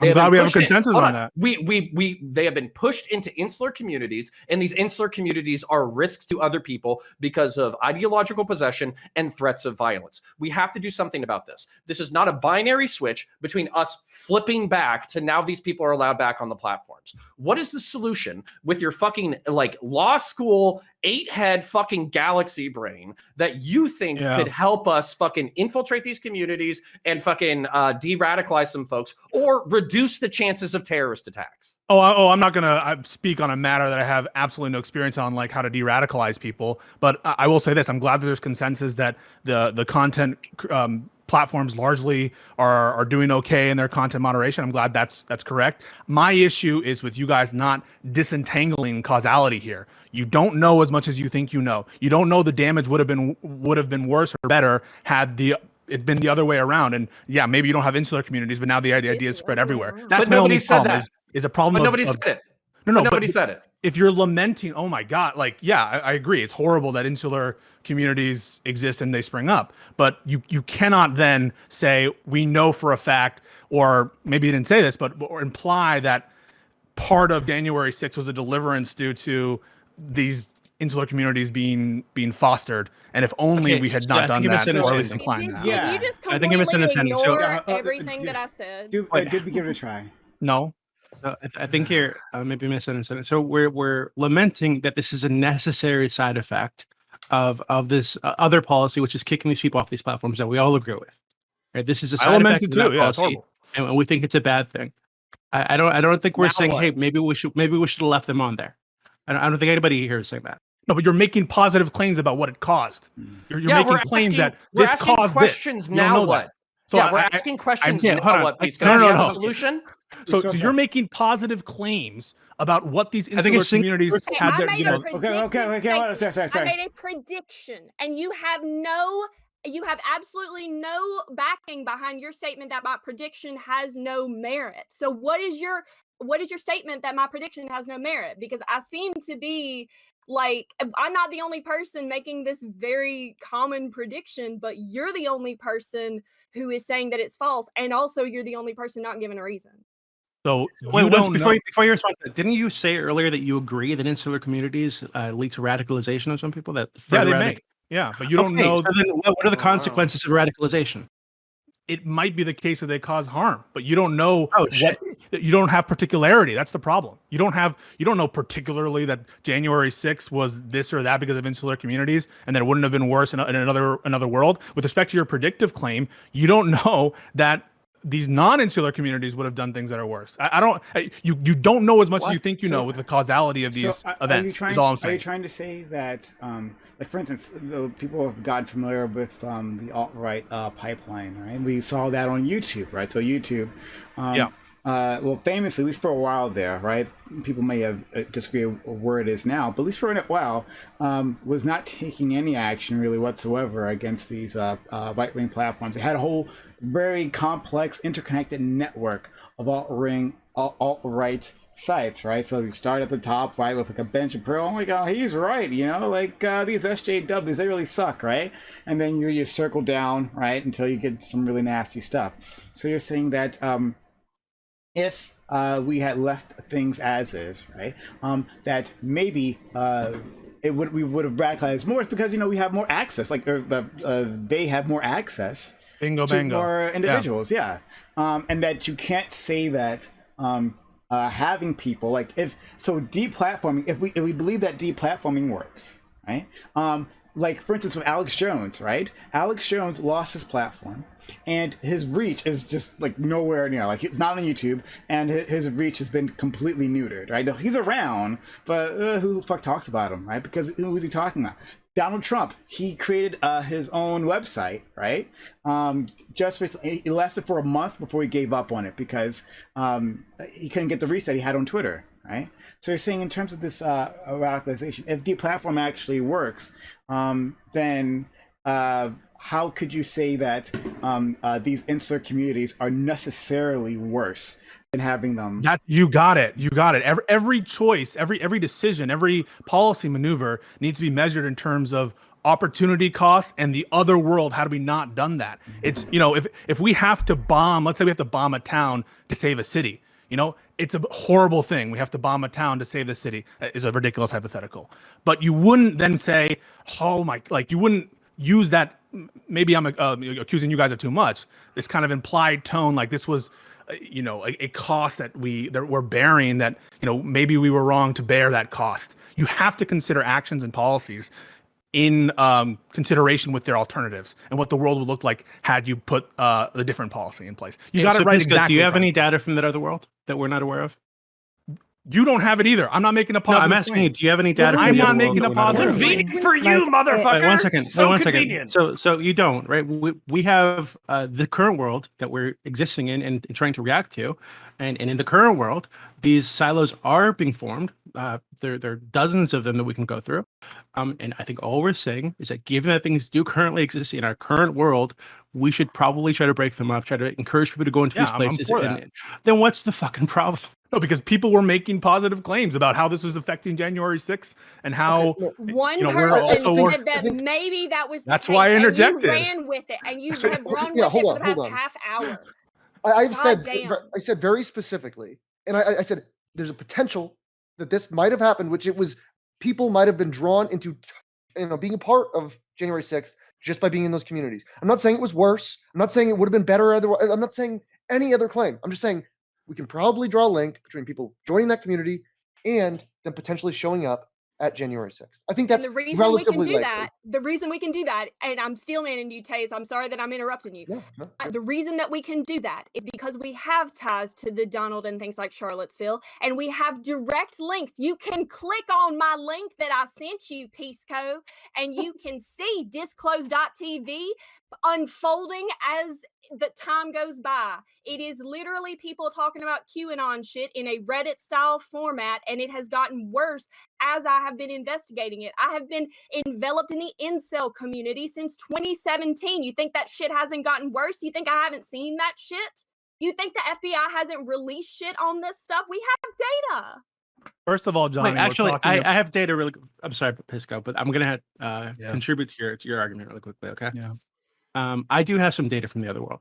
Not data, but not a lot of people know about this. I think, and Vivian isn't here to yell at me about it. So I'm gonna bring it up for her. The Charlottesville thing, the Unite the Right thing, a lot of that was planned on Discord, on the altright.com's Discord server. They had a server that Richard Spencer owned, where people formed like carpools and planned which weapons they were going to take and uniforms, and here's what you put on your shield. Here's where we're going to meet up. A lot of that was planned on Discord, because Discord, prior to Charlottesville, allowed alt-right shit. It allowed open Nazis on their platform. They did not care about Nazis on the platform. It was the Wild West, and it was fucking beautiful. I loved it, actually. But, so after Charlottesville, they put out this Twitter statement, no Nazis on our platform, and fucking banned dozens and dozens of servers, right, that were open Nazi servers. These servers still exist on the platform, but if you ever find them, and I find them all the time, you report them to Discord and they're deleted. So these echo chambers are actively being stomped out. Prior, when they weren't being stomped out, bad shit happened, and from that kind of came out of one of these echo chambers that wasn't being policed, wasn't being squashed. So, yeah, I mean, I think you're right that this kind of stuff can happen if this stuff is allowed on the platforms too, right? Definitely. Go ahead, Carter. Go. But that's a beautiful point. Okay, Because no. It's not a beautiful point because It here's is. no, hold on. Because here's the fucking problem. This is exactly what we were getting at with fucking Getter. So on Getter, now that so basically up until now, Dooby brought up that it was the Wild West and it was fucking beautiful. Okay, at that time, after post Charlottesville, when we had a fucking clampdown, and post fucking Trump presidency with the election, after a clampdown, basically what ended up happening was there was an opportunity to have a clampdown but still have a reach out. So we can deplatform these people, but then we can follow them onto their other platforms in order to try to challenge them in the fucking marketplace of ideas. Now, instead, what you have is you have the America First fucking website. Nick Fuentes has his own goddamn website. You have basically Getter, which if it succeeds at all is going to be its own fucking thing. And so what you're going to have is you're going to have a parallel structure that is not going to give a shit about banning proto-fascists. It's not going to give a shit about racism. It's not going to give a shit about transphobia. It's not going to give a shit about any of this. And then on top of that, if we don't send Sonsol, the fucking Vietnam era fucking tunnel rat with his 1911 fucking flashlight into the fucking into the war zone of the battleground of ideas, then they're just going to radicalize and fucking become more powerful. So that's where it is a fucking problem, because now we're not just talking about breaking up these ideological spaces so they become smaller and smaller. We're talking about some of them fucking repropagating into new and more powerful infrastructure that is being run by people who don't give a fuck about mainstream terms of service or mainstream ideas. Yeah, a lot of these. So there are still Nazis on Discord, obviously, but the servers do get deleted every time they're found. So if you find a Nazi server on Discord, report it. Say, hey, here's a swastika that they're allowing to be posted, and they will delete the server and delete all the accounts of the admins on the server. So a lot of these people, and on Discord, the issue is they can just remake the account, remake the server. It's not that big a deal for them, right? But a lot of these people have moved on to other platforms like Gilded, Like there's Rocket Chat that they moved on for a while. So they do just go other places, and in those spaces, because these companies don't give a fuck about this shit, they do, you know, silo and create echo chambers. Whenever I'm hearing things, I'm looking for the so what, like counterpoint. So what is your observation about these communities? How does that affect our? For instance, Dooby brought up this policy the Discord has. I thought it was a great point of banning the Nazi the Discord places. He says, you know, maybe some of it's not helpful because they just create new ones, but a lot of it, he seemed to imply, and Dooby, tell me if I'm wrong, that it's been an effective policy to stop communications of some kind. Am I reading that wrong? Yeah, they don't happen openly on Discord anymore like they used to. Okay, it used to be there were like open Nazi servers with fucking Hitler on the icon, and they just that doesn't exist on Discord anymore. If they do pop up, they get deleted. Okay, so Dooby, you're the president, you're the dictator of Discord. Someone comes up to you, Counterpoints comes up to you and says, "Mr. Dooby, you don't understand.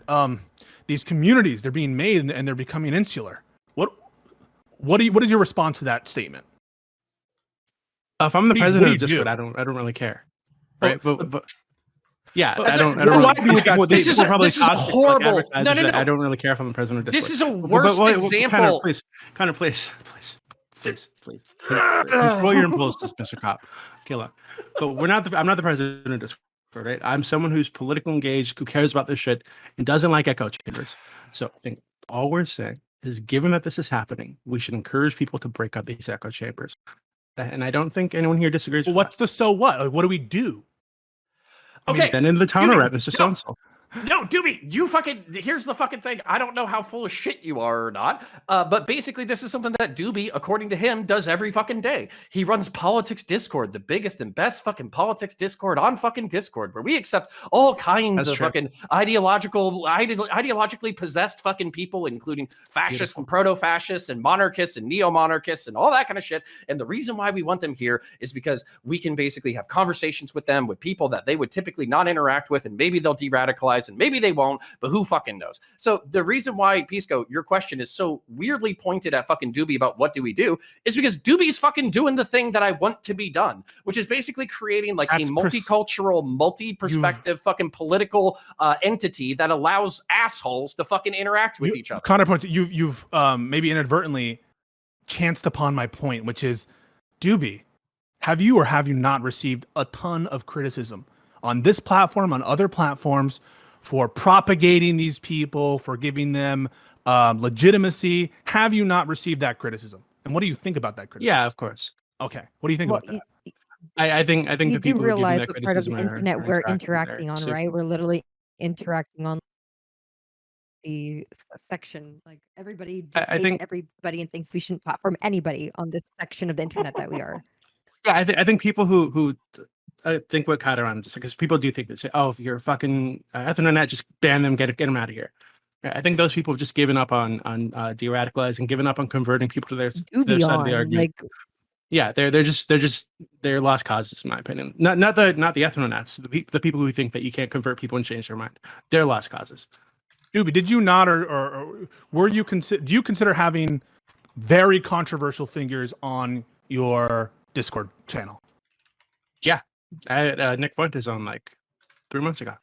Okay, so you had Nick Fuentes on your channel, and even though a lot of people here probably agree that Fuentes should be banned off certain social media companies, and you were some of you, maybe, I don't know about Fuentes specifically, were saying, no, these big figures should be banned. And yet, here we have Dooby, who is platforming Nick Fuentes. Counterpoint says that's exactly what I want, right? That's exactly the kind of thing that I want to reach these people. How, it's at odds, right? Dooby is, in some sense, promoting Nick Fuentes, and these social media companies are banning people like Nick Fuentes. How can you have it both ways and say, I agree with the social media companies, and I also agree with Dooby? He's not trying to make money So from I these can I respond to shareholders. this really quickly? So I think Like, Nick Fuentes should be banned from Twitter, from all of the platforms that he's on. I don't like Nick Fuentes at all. I think it's disgusting. Except for But yours. when he came to the server, the reality is that he has a movement, has a following of young men, right, who were in an echo chamber, his echo chamber, that I think is fucking disgusting. So When Nick Fuentes came onto the server, he brought with him, I think, like 4,000 or 5,000 of his groypers to join the server over like 3 days. He left. They're still on the server. They're engaging with people from all over the political spectrum. A lot of them are having their minds changed, I think. I don't have any data on this. I've never like allowed people to access to the server to get the data. But I've seen in the 3 or 4 years I've been doing this, I've seen a lot of people's minds be changed. I've seen a lot of people. Why do you even want if they're him not banned on totally Twitter? converted? So They why come do you want away him from banned on the. Twitter? Nobody I think said Why do you that. want him? No, I want to. Dooby I do just want said Nick that. Fuentes. Yeah, I He do just want to said ban him that. from Twitter because Why? I don't. Well, because I think he's. I don't like. You see the Nazis. inconsistency there, right? No, I don't think so. I don't like Nazis. Right. I think he's someone who pulls young men into the far, far, far right. I think that's a very negative thing.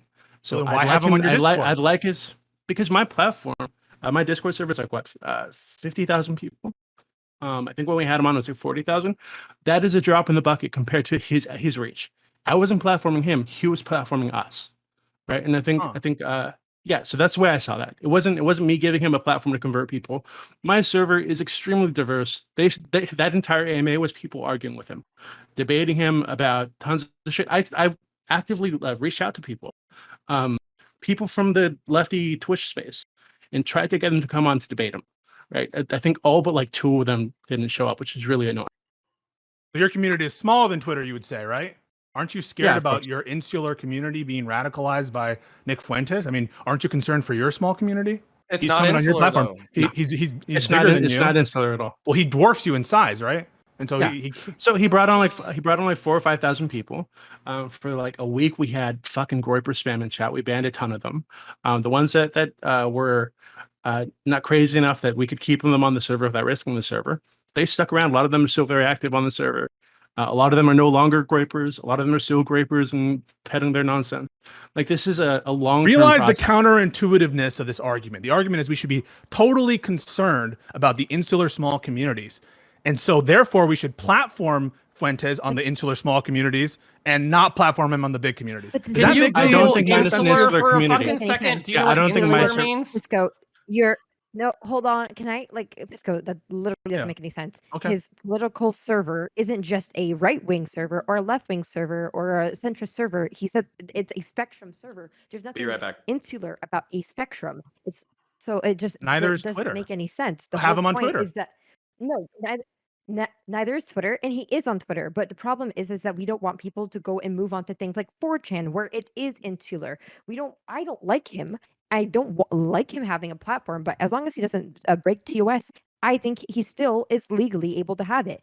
But when we say, should we platform this person or not, it's more in Dooby's interest to have Nick Fuentes come onto this I'm not worried about Discord Doobies. I mean, I server don't care and about have Doobies' 4, interests. I care 5 about all of us in No, but like society. it makes more sense. Okay, but no, but I'm saying like there's like when we're talking about platforming, it does us more favors to have people with really large communities come onto our political Discord or our debates, so we can sit there and like make them look like fucking idiots, and thus maybe have the potential to convert some of their audience. And also, since nobody in Dooby's community doesn't already know who Nick Fuentes is, or doesn't already like see his stuff if they wanted to, he doesn't have to really worry about like, oh, are Totally these people gonna understand get that. converted? My question is, It is why doesn't this already. apply So upward? yeah. Why doesn't it apply upward? Why can't these same arguments be used to justify them staying on the big platforms? But you all said that you disagreed with them staying on the big platforms.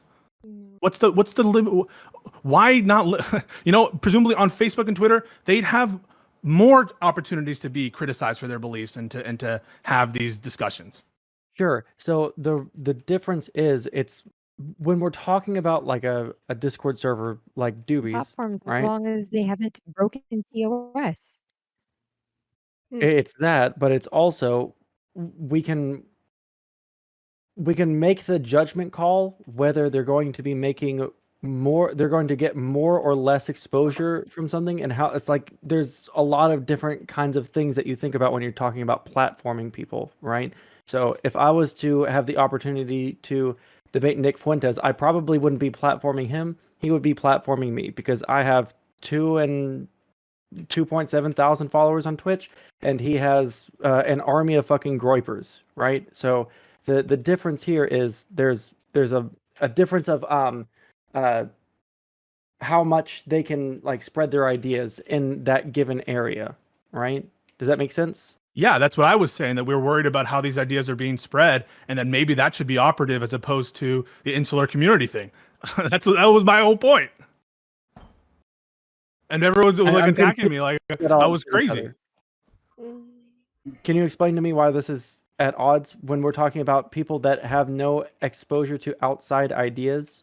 It sounds like what Right. you're concerned, as I am, in the prolific spread of. That's why you're talking about things like whose audience is bigger and whose is smaller, because you recognize the harm in mass spreading of these ideas. It sounds like you all agree that There's more therefore than on just that large basis, and small, though. I feel like at any given point, you're taking one part of the argument. I'm not and thinking you're- categorically. I'm using them as I have to use a couple words, and so larger Sure. platforms and smaller platforms. On that basis, you're totally fine with Fuentes being banned on Twitter. Apparently, by the way, I don't think Oh, he's banned right now. no. Okay, again, let me Oh, you're not okay with that? No, listen. Again, like I just said, it feels like you're taking one part of the argument and you're extrapolating that to the entire argument. No one here is saying just because it's a large or small, a large or small platform, because a large platform can be insular, right? Twitch is a insular community. We use language that other people don't use on the internet, right? We have emotes that mean things to us. We have all sorts of different little like coded language like React Andy and shit like that other places on the internet don't use. It's an insular community, but it's a large platform. So all of these different things it doesn't mean that large equals not insular, small equals insular, right? We're talking about the spread of ideas. We're talking about stuff like that. There's a complex calculus that goes into whether or not someone should be able to be platformed on a certain platform or not, right? Well, let Whether me someone is ask everyone here. platforming someone else. Does anyone here? Is everyone here okay with Dooby having had this Nick Fuentes night on his server? Is that? I mean, I don't certainly Counterpoint's okay with that because he said Dooby's doing everything that he wants to be done. Yeah, because this is like a middle school fucking understanding of platforming, bud. If you give somebody a fucking platform, but then everybody fucking fights with him with good points, then it doesn't fucking matter. Okay, so everyone seriously. here thinks that Dooby did a good thing in platforming Nick Fuentes. Depends. Did he have any fucking heavyweights on who actually challenged him in a way that made him look like he was on the back foot or made him look like a fucking idiot? I mean, Dooby, what do you think? I think we did. Okay. So like I said, That's I awesome. reached out to people for like 2 weeks before this, people within the lefty Twitch space, and I encouraged them to live stream this on their things so that their own audiences would get to see them dunk on Nick Fuentes. Dude, okay. Unfortunately, not all the people that I invited who said they'd show up did show up, but I think enough did that he did get challenged throughout the night pretty effectively. So, okay, so just to reiterate this point, because I think it's important. If Dooby had Nick Fuentes on and he was like, hey, Nick Fuentes, I heard that you had interesting philosophies on Jewish people. Can you please explain those to us for the next 90 minutes uninterrupted? I would have thought that would have been a bad idea. Oh, so it needs to be explicit, right? It needs to be an explicit call to bring up very apparent anti-Semitism. Otherwise, but if it's not explicit, who cares? Oh, I feel like you're being intentionally obtuse at this point. Holy fucking shit, dude! What's the difference? Fuentes is known for being too fucking smart to be saying anti-Semitic. these fucking arguments. It's making me lose my fucking mind. Really? You're too fucking smart to be saying these things. Hang on, and Nick Fuentes is a known and avowed anti-Semitic. Does anyone deny that? No. Okay. He doesn't. Yeah, okay, wait, real quickly. That actually came up during the AMA. I don't know if you know Avi. He asked yourself for. Do I need to walk you through? Hold on. It just doesn't make any sense. Okay. Walk me through it. The problem, if someone were to say, "Hey, Nick Fuentes, can you go ahead and give your ideas on this for 90 minutes uninterrupted?" It's not the subject. It's the fact that we're basically giving him a platform for 90 minutes and no one's going to challenge him on anything. We're just gonna be like, oh, okay, happy to know your ideas. It's not a problem if we were to say, I want to hear your ideas, but we have 10 people here that are going to challenge you the entire time and make you look like a fucking jackass. Well, I heard it was lukewarm apparently because no one accepted the invite. I heard it was lukewarm because well, it wasn't as intense as I'd like, but he did enough people did show up that I think he was effectively challenged. I mean, the Jew thing did come up during the AMA, I think like 3 times. The question. I don't know if you know the question. His Holocaust now specifically. Yeah. Came up. And I don't know if you know Dr. Avi or Ask Yourself. He like very debated people from the Discord circle. I had him come on, and he actually showed up, thankfully. to challenge him on exactly that point, on his stupid cookies meme that's been peddled around like for fucking ever. And he made him look like an idiot, right? In front of, I think, like 800, 900 people. So, and we had many moments like that throughout the night, and not as many as I'd like. I don't know if like you've seen, in this app, I do this with everybody that comes onto the server that I think is like a strong ideologue. I have them challenged, whether they're far left or far right, whatever it is, because my server exists to break up echo chambers, right? I despise echo chambers. It exists to break up this kind of thinking. And yeah, I think he was effectively challenged throughout the night. Very well. I mean, I think it's a little counterintuitive from my perspective. I think it should be consistent in that respect to apply to Twitter the same argument you applied to this whatever server night you had. Presumably an AMA that effectively calls out his whatever is even more effective if it's on a large platform. It's even more discrediting. And so I don't know why then we would limit the effect of this absolute pummeling or absolute challenging that Nick Fuentes had by keeping it in your meek and mild server, which apparently is much smaller than Nick Fuentes' channel. Well, hold on, but this God damn it. So the point is, I don't know if you're now arguing that people with shit ideas should be back on Twitter. There are plenty of people who have shit ideas on Twitter. The question is whether or not you fucking intentionally misgender people or threaten violence. That's what gets you banned. And so there's plenty of people with dog shit ideas. So as much as I want to push back on you on saying that Twitter is like it's a vibrant political community, nah, it's like 80-20 fucking liberal, progressive, and leftist to fucking conservative, but whatever, it doesn't matter. So the point being that like the problem that I think a lot of us share is not necessarily like explicit threats to violence or anything like that, because those people are getting banned. I think the problem is stochastic terrorism, stochastic violence, basically leading people logically up to nefarious ideas, but never full-throatedly saying it on a platform, and then therefore you avoid the ban while propagating an idea, oftentimes without challenge. And then also what happens is if that person is banned and they bring a lot of people with them, there needs to be people who follow. Like we've made the same point like 8 goddamn times. So I don't know what else you want from us. Sounds like you guys are all stressing the importance of not letting things spread. You're conscious of audience size and the degree to which ideas can spread. That's all I was saying. You guys brought it up, the relative audience sizes. And I think that's a normal thing to look at when you're making decisions policy-wise. You just lamenting in the open air about the insulation of certain communities. I think who cares if ultimately the decision is the same? We got to ban them.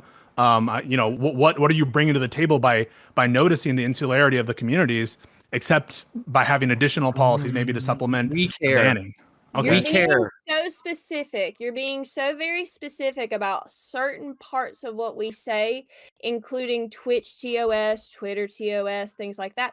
And yet you're very, very vague, it seems, on whether or not someone should be banned on all platforms. You don't seem to have in mind, which Dooby seems to and Connor seems to in particular, the actual utility behind the tools of the platform. Where Twitter is a generally neutral platform, it doesn't explicitly promote political content. Dooby has a completely different contextualization to his platform. And so I wonder why you would have the exact same standards when on so many other things you're very particular. Because it seems like if you want sunlight to be the best disinfectant and for people to... No one said that. If you want, I mean, Dooby wants this hard-hitting question time of Nick Fuentes to be available to people, right? Otherwise, how effective is it as a tool of de-radicalization? Presumably, maybe you don't agree with Twitter, but YouTube. Nick Fuentes is banned off YouTube. Why not have him on YouTube and have the AMA in full glory? What's the limiting principle? What qualifier did we add on to these things? This is the problem that I'm having here, is that we keep on adding qualifiers, and then you'll ignore the other qualifiers, or you'll drop as many different things to argue against things that people aren't saying. Which qualifier? We're not saying.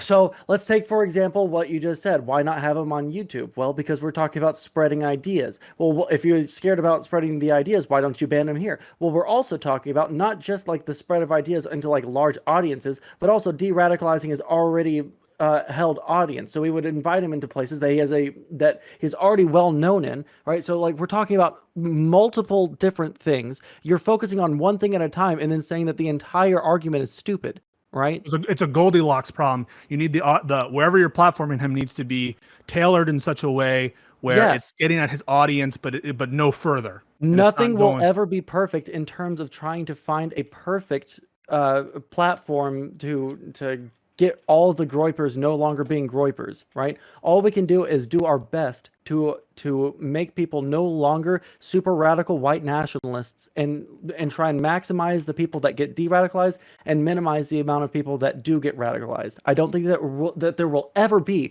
a perfect platform or a perfect example of platforming, right?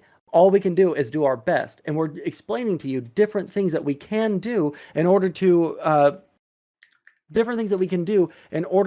achieve that goal. But by focusing at one thing at a time, we have to add the qualifier, and then you'll attack that qualifier by itself and not engage with the other things that we were saying before that. So that's why I'm getting irritated with this line of conversation, because we're talking about a multifaceted thing, right? And you're focusing on one thing at a time. And we're saying, of course, no one is saying that we think that Nick Fuentes should be totally allowed to go like free reign on YouTube, right? But we do think that there are ways that we can tactically use him in like certain areas that it would not do any further damage, but or minimize the amount of damage that he does, while also maximizing the amount of damage we do to his platform or to his reputation, et cetera, right? Do you understand what I mean by all of this? Sorry. Disagree with all the qualifiers that we're adding together, that there is some kind of platform that we can, that there are some forms of platforming that are good, some forms of platforming that are bad, and we can make judgment calls by taking all of the things that we've talked about thus far into account. Yeah, I do have a problem with that, actually. I don't think it's actionable. It's not workable as a policy matter. Like how are day-to-day people who are making policy decisions about who to platform or who not to platform supposed to know the analytics of the specifics of who's going to come on at what time, the relative sizes of the audiences? So I don't think it's actually a very helpful. You're asking for some kind of like nirvana situation, but no one's arguing that there is some kind of like ideal situation, right? It's literally the nirvana. I'm saying is your advice is not workable. It doesn't translate into like the nirvana strategies that I right? can. Do you want policy? Do you want legal policy, or do you want advice for how normal people, which you said all in the same sentence, by the way, do you want policy, or do you want actual things that normal ass people can do to deplatform people? Because we're giving you both of those. No, I'm noticing that a lot of these analyses are post hoc. You know, you're looking at the relative size of the audiences in a way. You know, who knows? Like, you know, that Nick Fuentes is. The people who were there were more or less than the people who typically are in Dooby servers. It's you know, it's platform specific. I think that your policy is not what helpful. Would you it's do? not it's not workful. That's not what I'm asking. What would you do? I think that platforms should come to decisions for themselves on whether they feel that they want to. Holy fucking shit! I'll just be goddamn, because that's what everyone has been saying this entire goddamn time. And there are different things that you have to take into account, and that's what they ought to do. But that they get to make those decisions, right? No, is that not what everyone's been saying? Sorry. So platforms should make their decisions, but those decisions should not be couched in these terms about, I think, relative audience size and these like sort of unknowable, or at least hard to verify and hard to know factors do their best. Balance. Okay, but if you think that Fuentes, Discord, when it comes to actual platforms, that's not the. This doesn't make any sense. Like Dooby is literally somebody that can make these decisions because he's one singular person without shareholders. But when it comes to actually banning people off of Twitter, nobody's sitting there and doing the actuarial math about whether or not the audiences are bigger or smaller. This isn't. There's a TOS. There's a TOS, and then that's how people get taken off. So it's I don't know. Like what you're saying is just generally a bit. No, I don't think it's incoherent at all. I think Nick Fuentes on YouTube. Can I ask a question really quickly? If it's coherent, everyone except for you. And I'm going to tell you why I think it is. Go ahead. You go ahead. Cut on.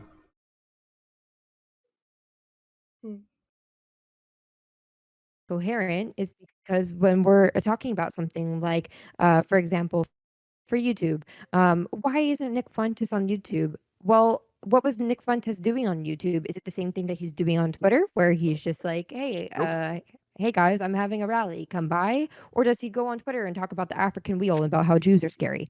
Well, if he's sitting there talking about the African wheel and how Jews are scary, that's how you get deplatformed. Now, if he's on Twitter just sitting there singing Kumbaya and he's being very careful, that's why he hasn't been deplatformed. This is the way terms of service goes. They aren't banning you based off of what you're doing on the street corner. They're banning you based off of what are you doing on their platform. And if he's not doing anything wrong on Twitter, then we're not going to take him off of Twitter. And we'll sit there and wait for the day for when he says some stupid shit on Twitter, and we'll deplatform him there too. But in the meantime, he's not going to get deplatformed. And we can't say, well, the reason why it's good to have Nick Fuentes on YouTube is so that people can engage with his ideas. Engaging with his ideas, the comment section doesn't do fucking shit for YouTube. It's literally like a stream of consciousness going straight into people's ears, and no one's going to be able to actually You all feel that way? fight You back think on YouTube it. is useless as a No. platform for? Irrelevant. It's irrelevant. YouTube's a platform that we're not talking about because the medium exchange is different. Comparing that to something like Discord or a specific server where people are going to be having conversations. You can So stream it's- on YouTube. Yeah, but Wait, why and are like you? it's video and No. actually post Yeah. videos is very It's different. not the same type of conversation that you get to have. Like, if let's say if Nick Fuentes is dog whistling in Twitter, people can ratio it to shit. The only people that end up seeing it don't end up, because like on YouTube, a lot of times the only people that see it are like your audience. Because why would I subscribe to Nick Fuentes? And same with Twitter, right? But on Twitter, No. ratio This it, is a bad things argument get against No? what Pisco ratioed was saying. fucking- This is a shit Okay. argument. All right, This is a shit argument. explain why. I'm sorry, I'm lost. Go ahead. No, but this is more to your point, right? Because you can ratio people on YouTube. You can thumbs down the video, you can comment on it, and everyone can make fun of your video and share it around and make fun of you and shit, right? So what we are talking about, so we're arguing about two different things right now. We're arguing about the platforms themselves, what they can do, and we're also for some reason arguing about the way that that people on these platforms use their platforms, right? So like Dooby is using Discord as a platform to Platform that host his Fuentes. platform. Yeah. So we're talking about two different things. All right. When it comes to businesses, right? Of course, they need to make their own rules, and they need to be they have to have clear terms of service, right? I don't know which part of that you would disagree with, right? None of it. Okay. So what is the argument then? What is your argument? That's what I'm trying to figure out. Yeah. So I think that these platforms need to come to a decision based on the harm of the speaker, just like you do. And that harm has to include both kinds of harms that we've identified. The insular extremist people who might be pushed off the platform, as well as the widespread aspect of how far-reaching the platform is and how much this idea is going to spread. I don't think that we, in the meantime, should make positive claims like, one, that this is an exact science, or that we know that any particular event was exacerbated by a particular strategy or not. And we should be humble about the limits of our knowledge with respect to those policy decisions. And also, if we wouldn't do anything differently than Twitter or Discord, it sounds like Dooby's okay with Discord banning Nazi servers, then I think that we should be careful, if we wouldn't do anything different than Discord, not to castigate Discord. So I think Okay. Pisco. So wait, I just want one last point real quick for Dooby. Dooby does feel that the totally Nazi Discords, those should be banned, but distinguishes his own Discord because there's people of the non-Nazi persuasion there. Is that correct? Yeah, my Okay. server is not an echo chamber. Okay. So it just sounds like Pisco's asking for a data-driven response to policy and to, creating a platform. You're asking for like a policy, like a written out policy, line by line. Okay, well here's how much, but I don't think and why, but not just like that, Yeah. but like exactly why. Like you can write out a bad policy. Pisco's asking for it Right. to be driven in data and not simply what you think would make the situation better, right? Not simply saying that. While we're doing ask a this, question. we're about to move on, but not simply saying that we're doing this because we want to deplatform hate, and that in itself will make things better, right? Will if the goal is to end radicalization, then that will accomplish that without actually knowing that will be the case, and that maybe exposing them, keeping them in a central area, maybe that would be a better a way of handling things. But simply saying that he doesn't know that to be the case, or he's not claiming that to be the case. Did I summarize your points? I think it's a workable synthesis, yes. Okay. All right. So we're going to move forward. That's to my audience. So we're going to go on to our next topic. If you're just finding this channel, you're enjoying this conversation, we do this all the time, 6 days a week. Okay, so hit that follow button if you haven't done so yet. Make sure notification is on so you know I'm going live, because we do this all the time. Don't want you to miss out. So yeah, do that. And also follow us on social media, !social and chat. Follow us on Twitter, Discord, and YouTube, where you'll find the VODs of these things, right? You won't find them on Twitch. You'll find them on Discord. Or sorry, YouTube, excuse me. All right, thanks so much. All right, moving forward. Next topic.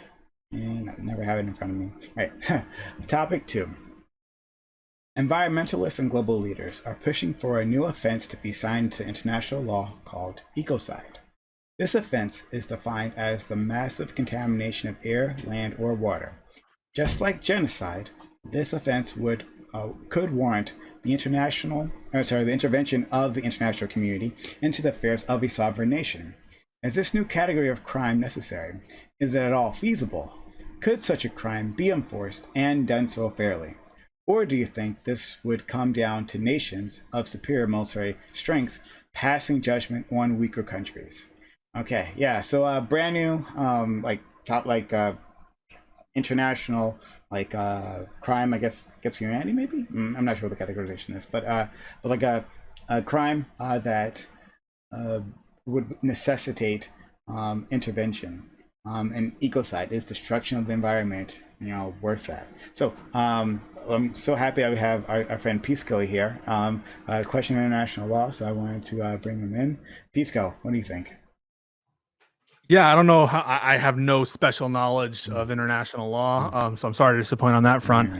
I do not think that this is my area of expertise, but I suppose I'll say this on the matter. I think that climate change is real, and it's a problem that we need to address, and it's a collective action problem which requires all of us to be on board. And unfortunately, the offenders who are the worst offenders in this problem of ours are precisely the nations where you wouldn't want to intervene. Who's going to quote unquote intervene in the United States of America, or intervene in China, or intervene in India? These are countries that have large armies, and presumably to quote intervene. I don't know what you're envisioning here. Are you envisioning a war? Aren't we worried about the pollution with respect to a buildup of arms, if they're conventional arms, or indeed of nuclear waste if the worst should come to occur? And so, as useful I think it would be as a public recognition of the harm caused by climate abuse. I think it's a little bit much to think or suppose that it might lead to concrete intervention, which wouldn't be much worse than the environmental damage that we're seeking to prevent. Case. Yeah, Pisco said it more beautifully than I would. Just strictly, I just don't think this is going to be super feasible, or something that we can implement in a fair way. I think, basically, who is going to intervene against China, the U.S., or any of these major places that are major powers that can easily hide anything occurring, or if we are able to have knowledge of it, how are we ever actually going to stop them effectively? I think you're right. It has to be a collective action thing, and that means further than just going towards some sort of punitive system here, we have to build out a stronger infrastructure in a lot of these areas to help make sure that we can resolve it. Counterpoints. Yeah, I'm still trying to wrap my head around just how serious global warming is, especially with the heat dome hitting Canada over the past couple of weeks. Basically, temperatures climbing into the hundreds. Also, I watched some conversations at Davos, the World Economic Forum. I don't know. Should I start panicking? Should I start screaming? Should I start running for the hills? I have no fucking idea. Are the hills on fire? I have no fucking idea. And then the concern with that is ecocide specifically. I think when I think of this as like the Amazon rainforest in particular, Brazil in particular, where basically a right wing government doesn't seem to care about the environment. They seem to deny global warming as a possibility. And in the end, as much as I love capitalism, I want an environment in which to do business. So if the environment is fucked, then we're all fucked. So I am worried about it. What I am worried is, as unfeasible and symbolic as some of these actions are, I'm basically worried that if we don't do something, then more drastic measures need to be taken later. Are we going to have climate refugees that are going to escape the equator? Are we going to have militaristic right-wing governments that seize power in order to fight climate refugees? Are we going to start killing the fuck out of each other when we start running out of clean water? I'm worried about all this shit, and I don't have any answers. So I'll leave it there for now. That's goddamn right. My good friend Counterpoints wants clean air when the police are tossing people out of their homes for the sake of the landlords. All right, good work. I'm glad we're on the same page. Correct.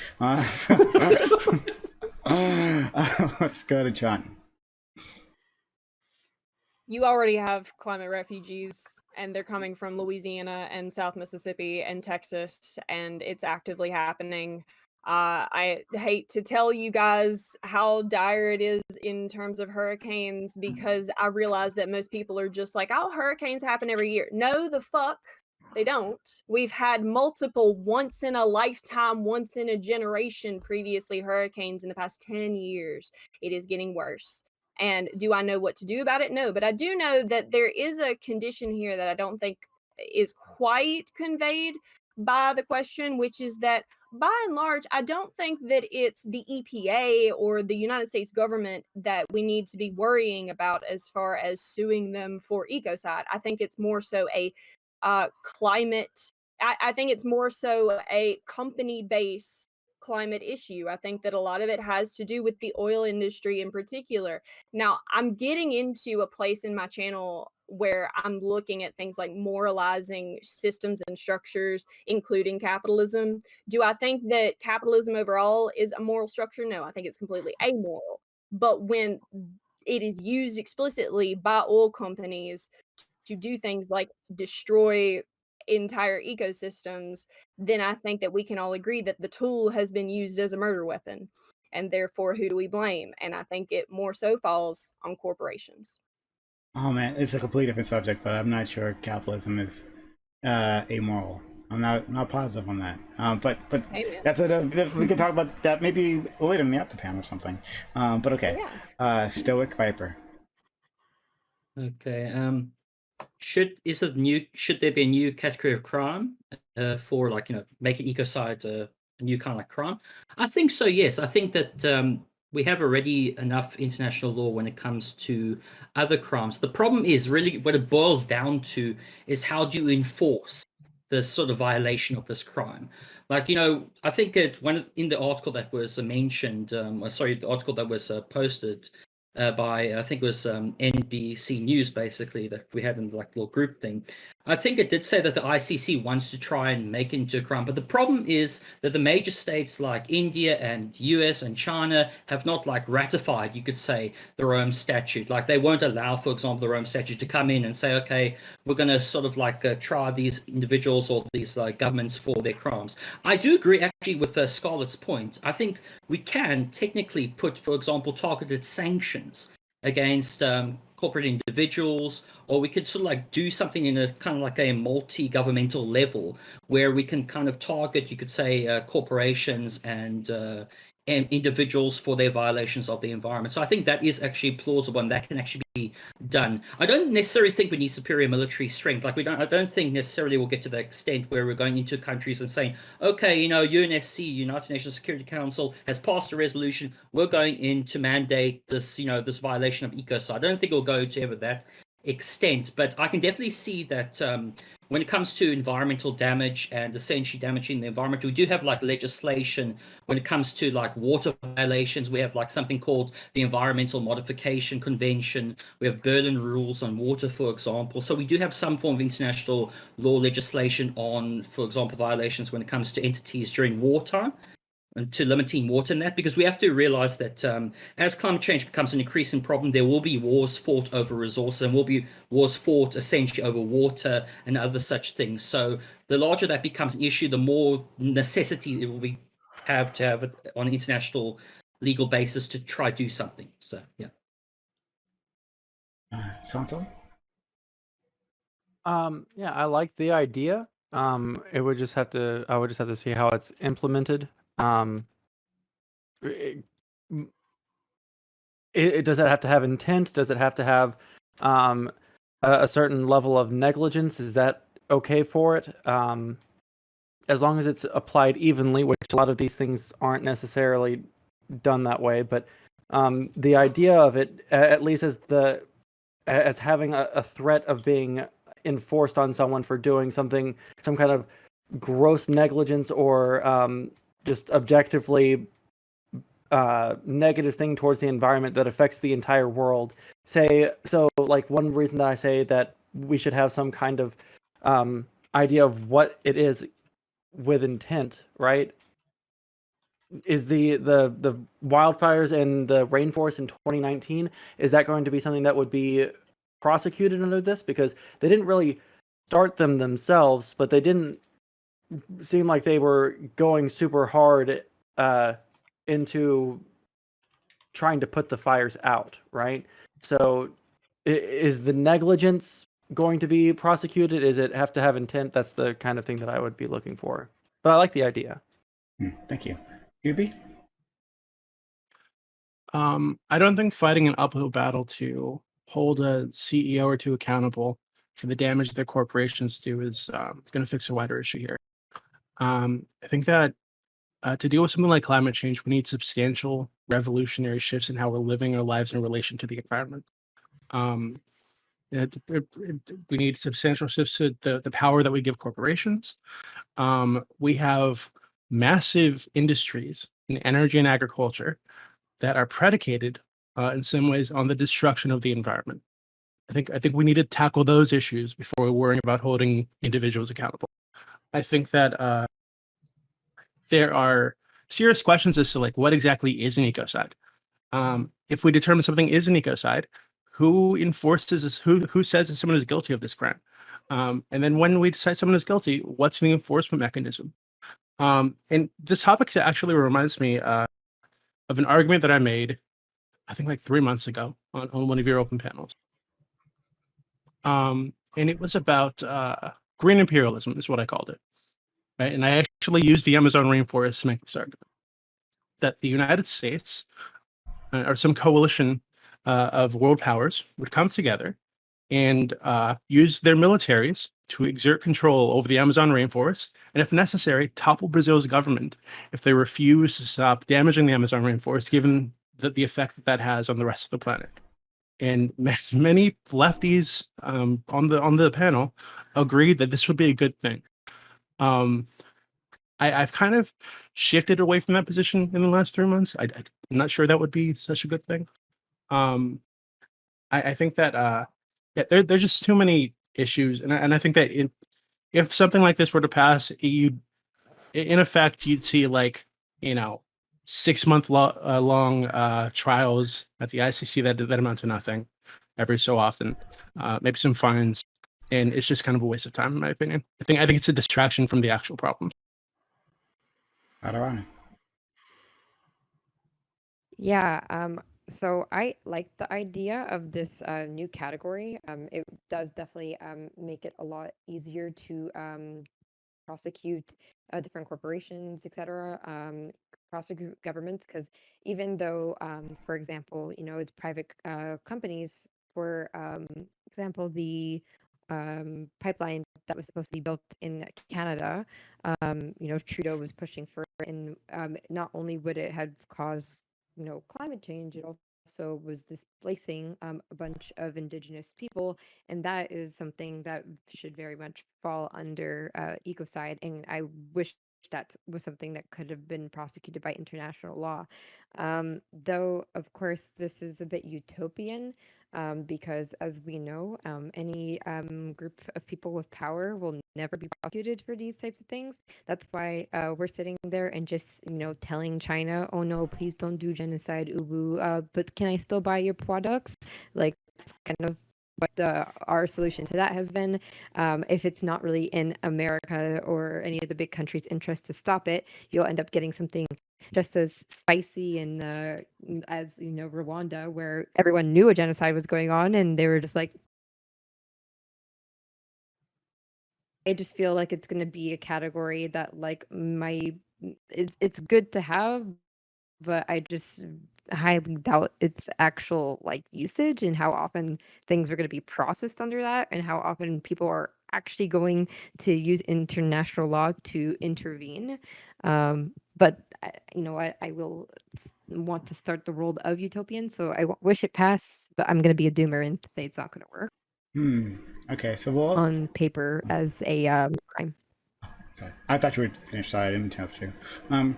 But I think this is actually interesting. So you've all, agreed that like, oh, this is a nice thing, but it's not going to be applied evenly, right? And so maybe not. But I'm actually not so sure it's a nice thing, but go ahead. okay, all right. Well then, maybe we should get back to that too. Okay. But does it matter? Right? Does it matter if the law is not applied evenly? So an environmental disaster is an environmental disaster, right?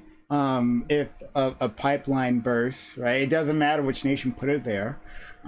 Like the results can poison many people, right? Cause cancers and all that stuff, right? And then the results can stay there for generations, right? And so does it matter if we don't apply it evenly? We don't apply war crimes evenly. We were just talking about this Saturday, right? We don't apply that evenly, but should we take away that category? Like, would that be okay? So what difference does it make? I think the difference that it makes is oftentimes like this is going to be we talk about like environmental racism sometimes or something like that. This will be a tool of environmental racism, and what I mean by that is that the Western world and European world is largely developed. We already have our infrastructure. We've already used our oil and gas in order to develop our countries. So what will happen is we'll tell places like West Africa, we'll tell places in South America and Central America, hey, you can't develop the same way that we did because actually what we did was bad.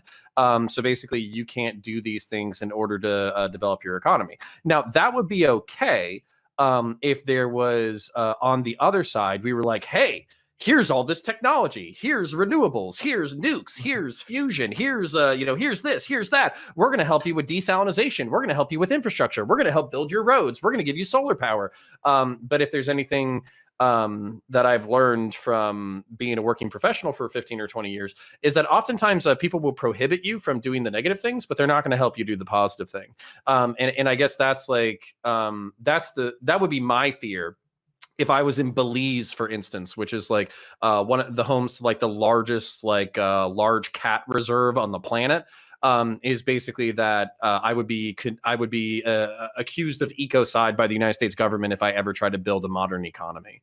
And I think that's exactly how it's going to be used. It's going to be used to bully people who are underdeveloped from developing. That's exactly how it's going to be. Yeah, used. actually, there's a really good example of this. Can I just really quickly? Yeah. I brought up, and I think Connor brought up the Amazon rainforest in Brazil. The reason they were even clearing the rainforest is because they were trying to make land for cattle, right? Because there's a global demand for meat production. Now, of course, people shit on them for doing this. This is a bad thing. You can't be doing that. But we already have our cattle in the United States. We have like a $400 billion cattle industry.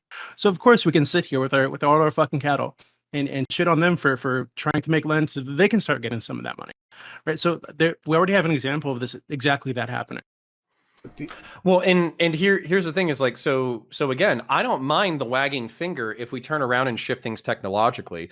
So for instance, like lab grown meat is something that's on the horizon. I think they're trying to have this on product shelves by 2022. There's no methane production because you don't have a cow. It's genetically identical to, basically cow meat that already exists. So there's a lot of advantages to this. And basically half of greenhouse gas emissions is agriculture. But are we going to be able to convince? Because I tell my parents about this and they fucking skeeve. Like they're like, ew, don't bring that to me. Whereas I'm like, dude, can I eat meat without the fucking guilt? That sounds awesome. So that's the thing is like, are we going to be able to sell people who like eating meat, lab grown meat? Are we going to be able to sell them these alternatives, or are they going to be like, nah, fuck it, climate catastrophe sounds fine as long as I get my steak? Yeah, So, it's I definitely like going to be a the matter. thing- Mm. Really quick, I just wanted to say very quickly, I like that Counterpoints brought up the no, we can't. They don't. We're not going to allow them to develop in the same way that we did. But the cool thing about the fact that we've developed so far is that we can leapfrog their technology over these things. They don't have to develop the telephone. They don't have to develop the internal combustion engine, right? They can skip past that if we give them the technology. But you did say the operative thing there, right? So it's not that we're going to prevent them from this, because they're going to do this anyway. They're probably they don't have to invent all these things. They're going to get all this technology anyways. It's just that we would have to provide this for them in return for the promise of not, burning down like massive amounts of acreage of forest. Mistaken, the Paris Climate Accord was something that I think was intended to be used in a way that I think this will be used. If I'm not, and correct me if I'm wrong, I'm pretty sure the Paris Climate Accord never actually laid down any strict, like punishments for people who broke it. It was more of a solidarity thing. And I think that by and large, what's actually going to change our environmental situation, what's actually going to change people to eating things like lab grown meat or actually going vegetarian or vegan, the things that are actually going to change that are primarily, I think, cultural and primarily have to do with either the incentivization or the shaming of these behaviors and their alternative behaviors that are better for the environment. So part of that is going to be initiating these types of international laws. And will it be necessarily enforced at all? This idea that you could be punished even just economically for ecocide? No. But it could be a big stain on your company's reputation, on not just your company, but your country, on your reputation, on your overall economic system. And it could be like a sign that you're not quite up with the times with everybody else in the first world. And is this going to take forever? Hell yeah. But I think it's a step. Yeah, Okay, and, but I mean, hold I- on. So we don't have the ecocide thing in place right now, but we had that massive BP oil spill. I forget how many years ago. Terrible PR for them, right? They had to go on an apology tour for like 2 years or some shit. They're still $100 billion company. Right? The stain doesn't fucking matter. They're still making money. Like I don't Still know. 100. Well, I have to tell you, they're $100 billion company that has made really big strides in places like South Mississippi and Louisiana to create greener infrastructure and to actually like practice what they kind of preached after the oil spill. They have put a lot of money into green infrastructure. And, is that the best place for the money to come from a corporation? I don't fucking know, but they're doing it. Well, this kind of gets to the Pemex. We all saw over the past week, literally like a gas line ruptured in the Gulf of Mexico. It caused like a 500-foot area to be literally set on fire underneath the ocean. I kind of memed on that about Twitter because basically it was like a nationalized oil company. What I kind of want like lefties to realize is like nationalization does not stop energy demand. It doesn't matter if it's a socialist company or a country or a capitalist country. Everybody has energy demands, and fossil fuels in some respect is going to be here for operating like heavy equipment, basically operating machinery that can't be operated by electric. Batteries aren't where we want them to be and all that kind of stuff. The question is, how do we mitigate climate disaster? How do we make sure that either through carbon capture technology, shifts in local infrastructure, or shifts in national infrastructure, shifts in environmental policy, we actually prevent I don't know, a fucking like Canada from being 111 degrees for 5 days straight. That's fucking terrifying because my whole game plan was to run away to Canada. If Canada's as hot as Texas, then we're fucked. So that's kind of where we need to answer that question, not just of like, okay, capitalism bad. Let's like shoot our landlords and then somehow we solve the environment by killing landlords. Basically like what do we actually do that changes the infrastructure that allows us to have a climate stuff. And some of these things are not simple.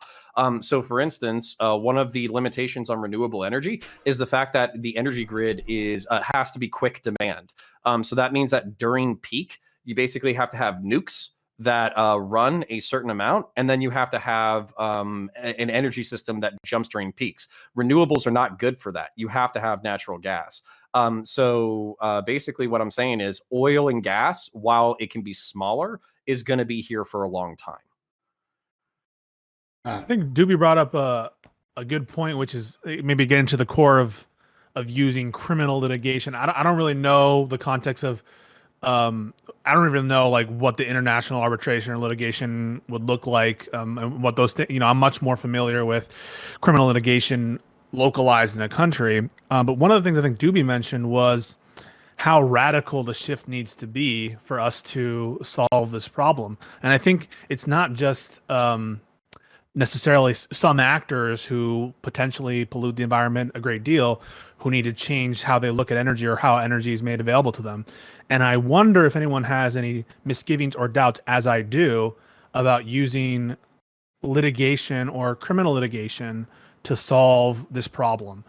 In the context of civil litigation, I'm concerned that judges and juries are not able, I think, to properly calculate externalities and to set the right amount of pollution. I'd much rather that be in the hands of policymakers who do things that perhaps what Counterpoint suggested, which was investing in large subsidies into alternative energies, maybe over a long time, because he's worried about the demands on renewable energies, and then for using criminal litigation to get at offenders. I'm not so certain that that's going to solve the big problem. While it might make some sense to morally castigate some actor, I'm not about using the criminal process as a cudgel to solve all of our problems. And I think I'm curious to hear what you guys' thoughts are on using litigation, and specifically criminal litigation, to be a main tool or a tool in the fight against climate change.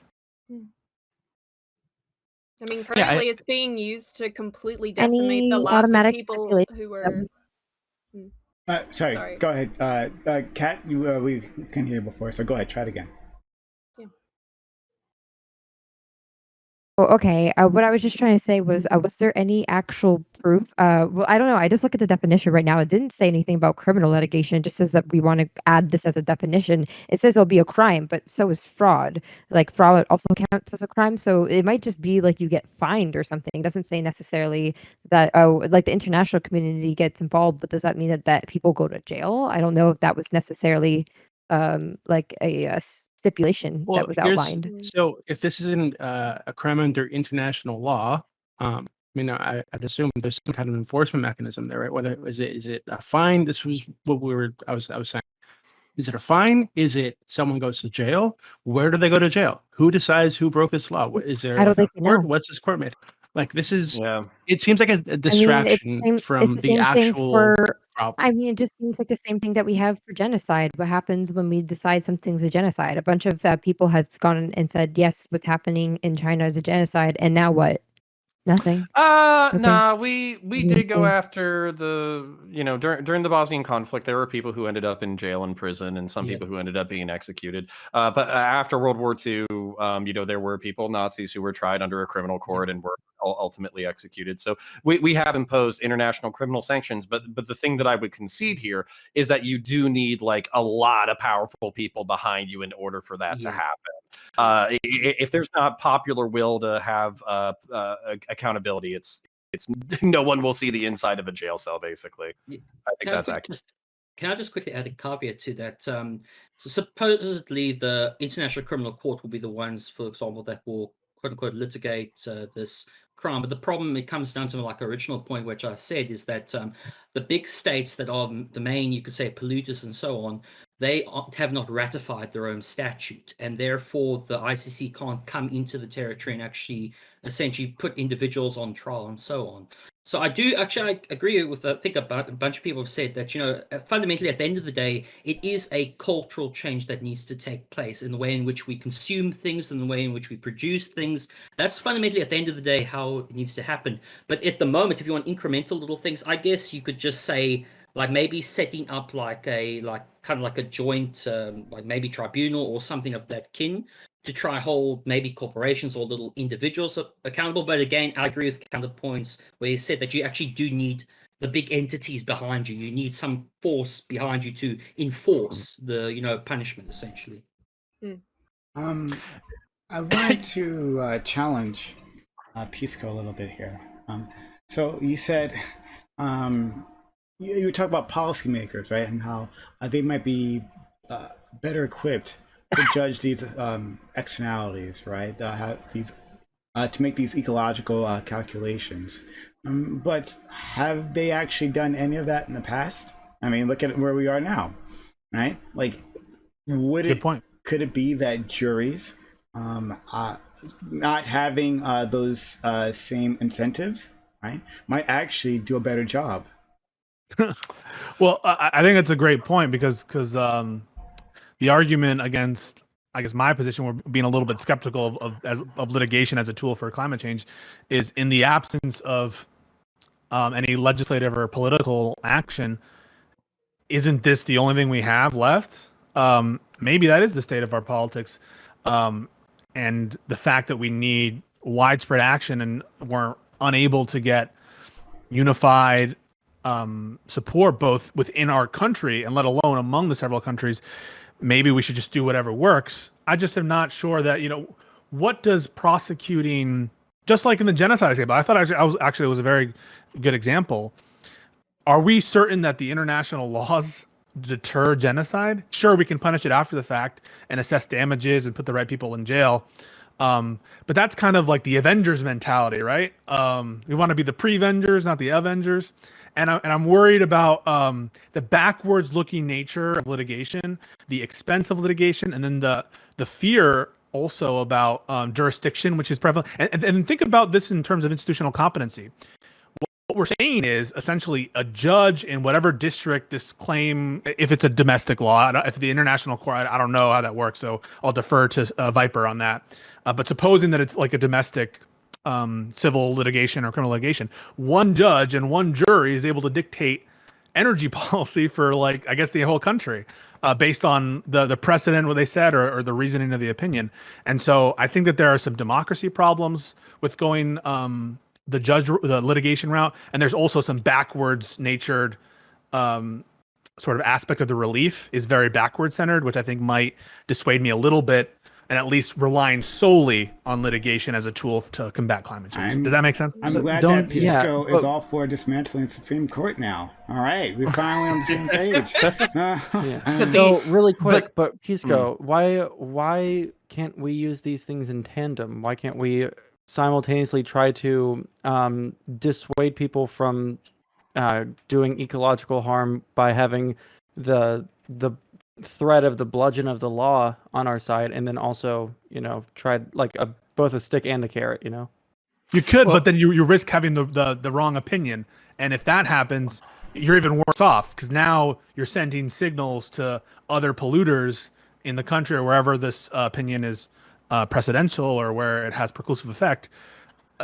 You're always throwing your hat with what the jury says, right? Or let's say that the judge rules in your favor, but actually awards less damages or less prison time than is socially desirable. That could be another form of a relief, which is actually not helpful in that it's inducing less pollution. Inducing more pollution than we'd want it to, even though they ruled in our favor. Well, and I just want to point out a boomer meme real quick. So we're talking about this within the context of we have like domestic nations that go ahead and adopt ecocide, and then you have like a subcorporation that causes it, and then that nation through the international criminal courts is willing to like hold them accountable. But basically what we're also talking about is countries giving permission to corporations in order to like intervene in the environment in nefarious ways, like Brazil with like the logging companies and the agricultural companies. So the boomer meme or whatever is basically Dave Chappelle during like the invasion of Iraq or whatever, where he's like, "Oh, United Nations, you're gonna tell me what to do? Fuck you. You and what army? You don't have a fucking army." And like he was playing President Bush and that fucking thing. It's like, if you have no enforceability, then there's no like I like Johnny's point about the shift in culture. But I think that's really what it is. It's a shift in symbolic narrative saying this is bad, we'll hold you accountable, or we'll try to. But ultimately, I don't know if it's going to be ineffectual or symbolic. Well, I just want to I quickly just think there's say just that. not that much incentive. Just quickly, just before you go, Katarana, I just want to quickly just say that, like, let's just take. I know it's like it's somewhat related, but let's take, for example, counterpoints bringing up of like things like the International Criminal Tribunal for the former Yugoslavia.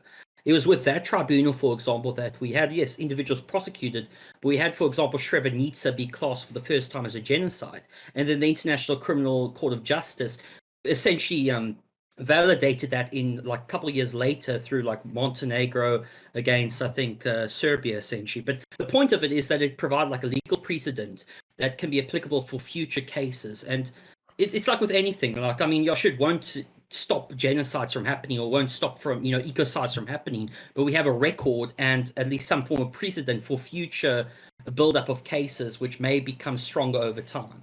So I think that's what I would add. Yeah, based. Is it that okay? Is it that those?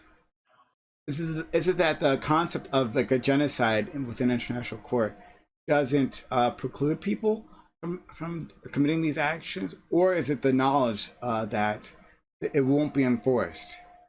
Right, like. Yeah. It's for me, it's the fear that it's primarily symbolic. So, for instance, I live in the state of Florida. Florida, it commits a fucking ecocide every goddamn day.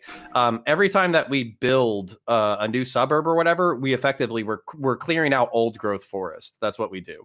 Every time that we put fertilizer or pesticide in our groundwater, we're basically poisoning our own water table. When you look at the sugar plantations that are in South Florida, they have infiltrated the water supply and caused algae blooms that literally killed like tens of thousands of like manatees, dolphins, fish, like local shit. And that's where I'm kind of saying like what I'm worried about, or not what I'm worried about. The reason why it's needed is because we're doing this shit all the time. The reason why I think it won't be enforced is because we're doing this shit all the time. And that's like that's my concern, because we don't put a lot of value on natural wildlife. Yeah. Flint, Michigan has been without water since what, 2010, 2012? Is that still accurate? Is that accurate? Yes, I follow. If you would like to follow this, by the way, this is for chat as well. Please do go follow Little Miss Flint on Twitter. She is a young girl who's been advocating for clean water for Flint since the whole debacle started. She was actually in elementary school when it started, and she's about to be in high school. It's very sad. So Flint, Michigan, by and large, does not still have clean water. At the very least, they don't have the infrastructure to replace the old lead pipes and everything like that just yet. So people are still by and large using bottled water to bathe, etc. So yes, this is something that is actively happening, that we are actively not fixing.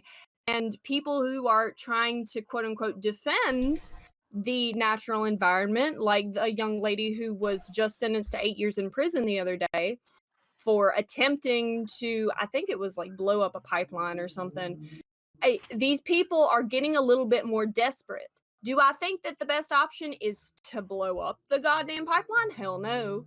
But at the end of the day, these people think that they're defending something that is worth more than their lives. And that is showing in the growing culture of supporting something like a law against ecocide. At the very least, we won't advertise that here, but draw your own conclusions. All right, let's go, Kat. And then I actually want to challenge something else that Pisco said, but go ahead, Kat. Okay, yeah. So I was just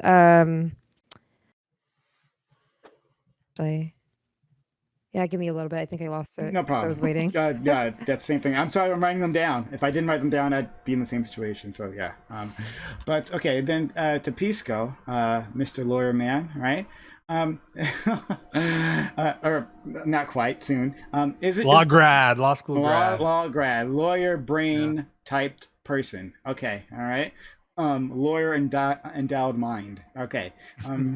So you talked about how these crimes, how like you want to be the pre-Avengers rather than the Avengers, Yeah. right? Yeah. But like that would again demolish the entire judicial system, right? Like we understand that like even though like we having a crime against murder does not stop all future murders, right? There is a value on punishing a past murder, right? For all crimes, yeah. So It's a great point. You're asking, why ever prosecute anyone for anything? What's the point of it at all?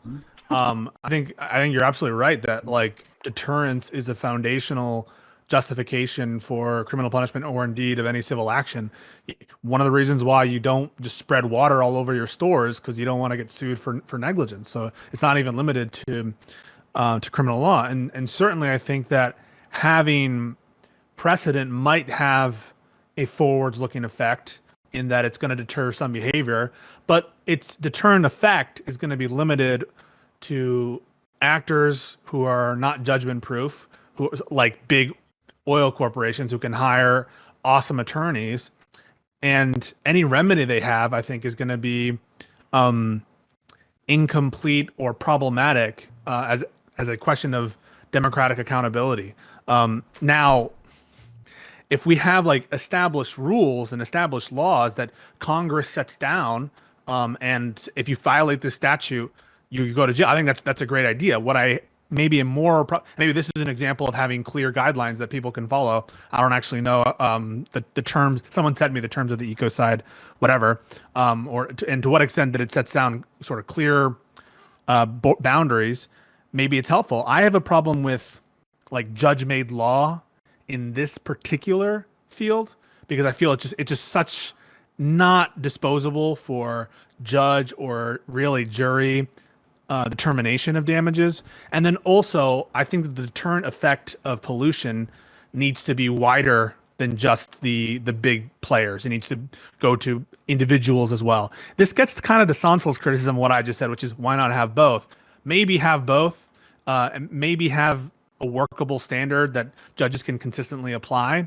Just be careful about giving too much discretion to juries and to judges because oftentimes they don't rule the way you want them to rule, or they'll give you too little amount of money, or remember, this all relies on people actually bringing suit against very rich and powerful corporations with awesome lawyers, or in the case of criminal law, having a prosecutor come and bring the charges, which is it's also a high threshold in the United States, at least, to have a conviction on a criminal charge. And so these are all problems that I'm noticing with just relying on litigation. Doesn't mean we shouldn't have any litigation, but just be careful about how much power you're giving to judges and juries and prosecutors in this case.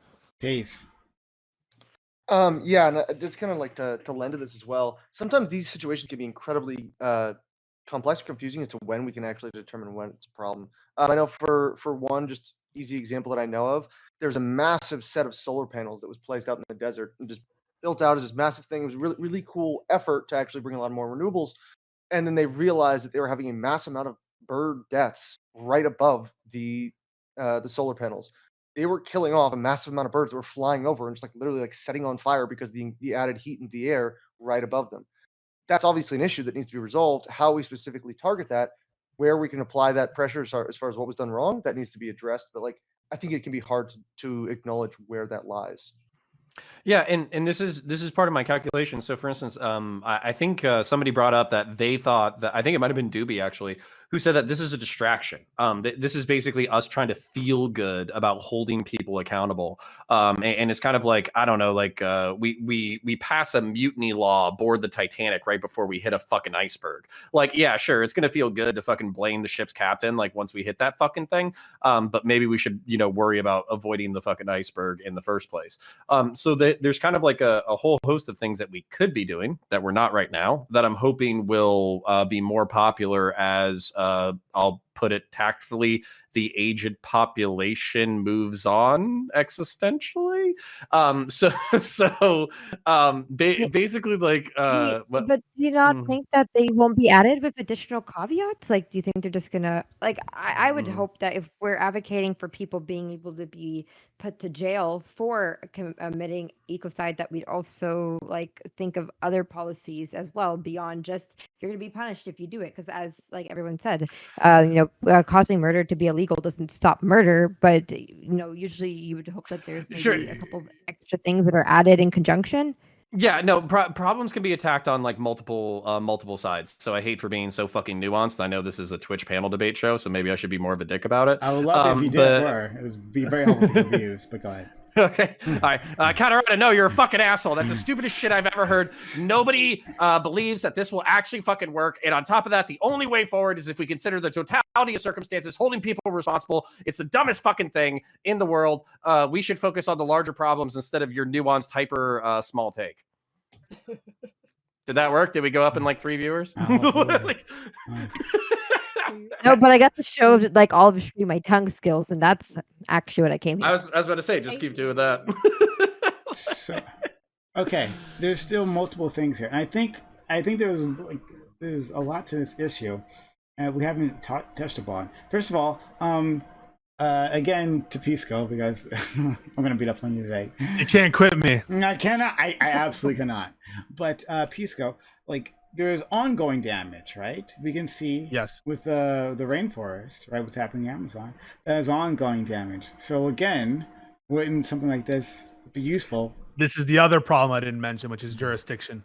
What good is an injunction in the United States? Maybe if it's a United States corporation or U.S. actor operating in the Amazon rainforest, someone within reach of the power of the state or something like that, or the U.S. Marshal Service, maybe you can effectuate an injunction or you can attach some piece of property that whatever is going on there. But my understanding is a lot of the actors in the rainforest are native Brazilians or some other country that's not the United States. Maybe you can find a way. But I don't know whether the United States has jurisdiction.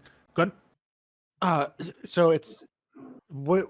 Why are you saying the U.S. having jurisdiction in Brazil? Because from what I understand, the way that they want to do this is every state would have to have its own set of laws against ecocide, right? That they have to enforce. That they get to decide the limit for, right? Yeah. So if you have if everyone's a signatory and everyone agrees with you, then there's no problem with jurisdiction. So that's a good point. So yes, if everyone is in agreement that climate change is a problem that we need to deal seriously, but that's kind of like once we're at that stage, then we don't need to criminally prosecute anyone because we already have agreement that this is a problem, and the countries are going to effectuate their own policies or whatever, So, but maybe this is the best distillation and the best framework for everyone to approach, and maybe that wouldn't then make it not useful. But I'm envisioning a scenario where not everyone is involved here, and there might be jurisdictional problems of reaching the rainforest. Is all I'm saying. Well, and I want to add to this because I feel like this goes back to the Floridian example. Basically, is like, Republicans. I hate that this is true. Rather than believing themselves stewards of the planet as they're biblically charged to do in Christianity, they basically think that like the more animals they kill, the more base they fucking are. So basically, it's like, what is the state of Florida's incentive to hold these like sugar plantations, basically accountable for what they do, when ultimately Florida is like a very pro-business state. So basically like slamming these corporations, maybe funding them, billions of dollars, maybe running them into the ground, taking state control or some shit like that. Where's their incentive to do any of that shit? They don't care. They don't care about fucking manatees or dolphins or, any of that kind of shit. Maybe they should, but that's where I'm worried about accountability. I just don't see this going anywhere, unfortunately. So, okay, our friend Dooby brought up an interesting point. Talk about green imperialism, right? I'd like to focus on that for a second. Is it not warranted? Right? Is an invasion not warranted for a big enough environmental disaster? So there was a report that I had heard, and don't quote me on this, and someone's going to quote me, and then I'm like, oh, Prime said it wrong, but whatever, right? But there was a report talking that maybe we're reaching the point that the Amazon rainforest, because of the active damage that's being done now, is putting out more carbon than it's actually absorbing, right? So let's say that we knew for sure, right? And that this environmental disaster is going to have critical results, right? That'll last centuries into the future. How is that not a reason to invade? I'm not. People who've been here know that I'm not a fan of military intervention. But if there's going to be one, this seems to be it. But people here have been saying like, oh well, I mean, like invasion. That sounds like a ridiculous idea. No, wouldn't it be like the best idea if we had to stop a harm? Can I just quickly? I'll be quickly the first to jump on this. The problem is that, which essentially what this argument is, I guess, is there jus ad bellum for essentially intervention into the rainforest. And now, I know Prime has said, like, okay, environmental disaster, we need to do something now. The problem is that go about it, there's a way to go about it. You may have to take the action to the United Nations Security Council. They may then have to authorize, like they have to all vote basically on the use of force to be able to go into this area. The problem is that what's immediately going to happen is you're probably going to either have like China or Russia veto it immediately. So that means it blocks it. Because the thing about it is that under the UN Charter, there's Article 2, subsection 4, which protects the sovereignty of a state, essentially. And there's a couple exceptions to that, like Article 51, which is, of course, a state has the right to self-defense and can go on that action. But the problem is unless it's got like a United Nations Security Council authorization, and unless there's some jus ad bellum that can justify the intervention, it's going to be blocked. It's going to be classed as an illegal action. And essentially, ironically, you're going to be violating international law to try save the planet under international law. Didn't stop us in the past. Wait, hold on. So you're talking about things as they currently are. I think Prime is presenting a hypothetical, right? So is there damage to the environment bad enough that you would agree that military force should be used to stop that damage? Yes, there has to be. Yeah. So so I think all of us will say yes, right? So someone just like nuking the Amazon rainforest like randomly, right? Like, yeah, we probably say we should probably stop this country. We gotta save it. But what's the line? Right. So Prem mentioned that the Amazon rainforest might be putting out more carbon monoxide or dioxide. I don't fucking know. Doesn't matter. Then it's you know what I mean. So given that's the case, and Brazil is still burning down sections of this forest, chopping down sections of this forest for cattle or whatever the fuck they're doing, is there a point if they don't give a fuck about the sanctions, they don't care about the outcry, they're doing it anyway because they want to get into this cattle market, right? Is there a point in which the United States or some other power, whether it's a coalition or a single country, could justify using the military to stop what is effectively an existential threat to the human race? Or species, whatever. It would have to be a coalition, but yeah, absolutely. I don't think that any country should be able to do it unilaterally. But yeah. What, you don't trust us? And the problem, the past 20 years worked out so well. So I mean, what? One of the problems that really sucks about this is there's only a couple of countries that really are at risk for this sort of thing, right? So Brazil and so like places like Brazil or China or some countries in Africa are probably the only places in the world that this could even happen to. Say they're chopping down their entire but does it matter, right? Oh no, it doesn't matter. Does it matter that it's like part of it. racist or we're bullying the developing world? Does that oh no, matter? I don't give a fuck about that in this context, right? Yeah, I'm just saying that like it sucks that that's the case. Wait, but it matters insofar as it matters to other countries and other people. So if our policy of military intervention when there's a climate threat is ultimately going to harm our effort to take control of the problem because other countries are going to now stand opposed to our unilateral action, which I feel like might be the case if we don't follow Viper's advice to search for a coalition. So in the abstract, perhaps you don't care about the imperialist tones, but other people care about the imperialist tones, and so that perception matters to us insofar as it affects our ability to make coherent policy choices. Yeah, if I can jump in. So the interesting thing is, I wanted to immediately Google this because I wanted to see if the hypothetical would play out. Because I've heard in the past that the Amazon rainforest is 20% of the world's production of oxygen. So actually, literally, the top 5 articles that I found on Google are capitalist people who hate trees writing about how it's bullshit and how it's less than 0% of oxygen production. So apparently, we can just fucking nuke the Amazon rainforest and we'll still be fine. So in the realm of the hypothetical, I just wanted to agree that if a country is like basically they're like, hey, we're gonna dig into the Earth's core because we fucking feel like it, and we're just gonna spill magma everywhere because fuck you and fuck the planet, then yeah, we should probably intervene.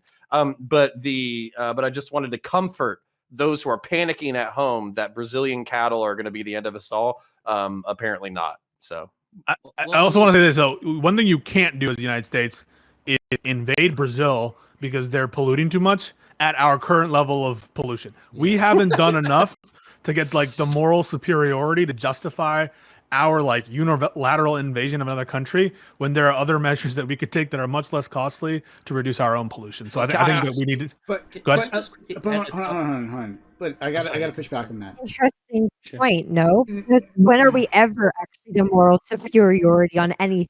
Oh, like, get we the fuck out of here, always Katarana. go and say, yeah, we're gonna. No. I agree. Well. So okay.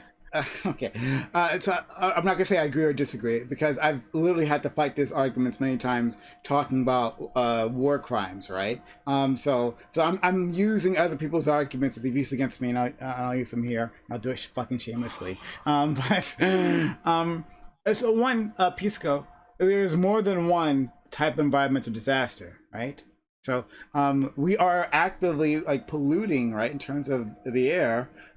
That's a thing that we do, right? But if there is something that's going to cause like some sort of irreparable harm, like a collapse of a critical part of the ecosystem, right? What difference does it fucking make if we have moral superiority, right? Like the point is this action, right? Okay, let's imagine it has to be really drastic. If it's really drastic, if it is, apocalypse now, I know that that's not whatever.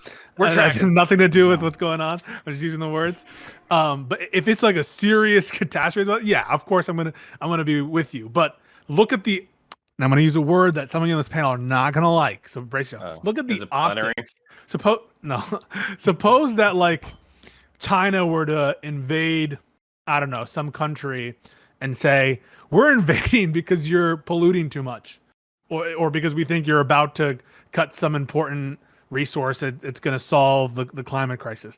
I don't think anyone would accept that action as legitimate precisely because of the accusations having to do with hypocrisy. And so, yes, can I envision a crisis significant enough that hypocrisy goes in the wind? Yeah, but I think in the main you have to clean up your own backyard before you get any legitimacy in the international scene. We can't. So hold on, I will get. No, don't worry. We're going to get to you. I promise.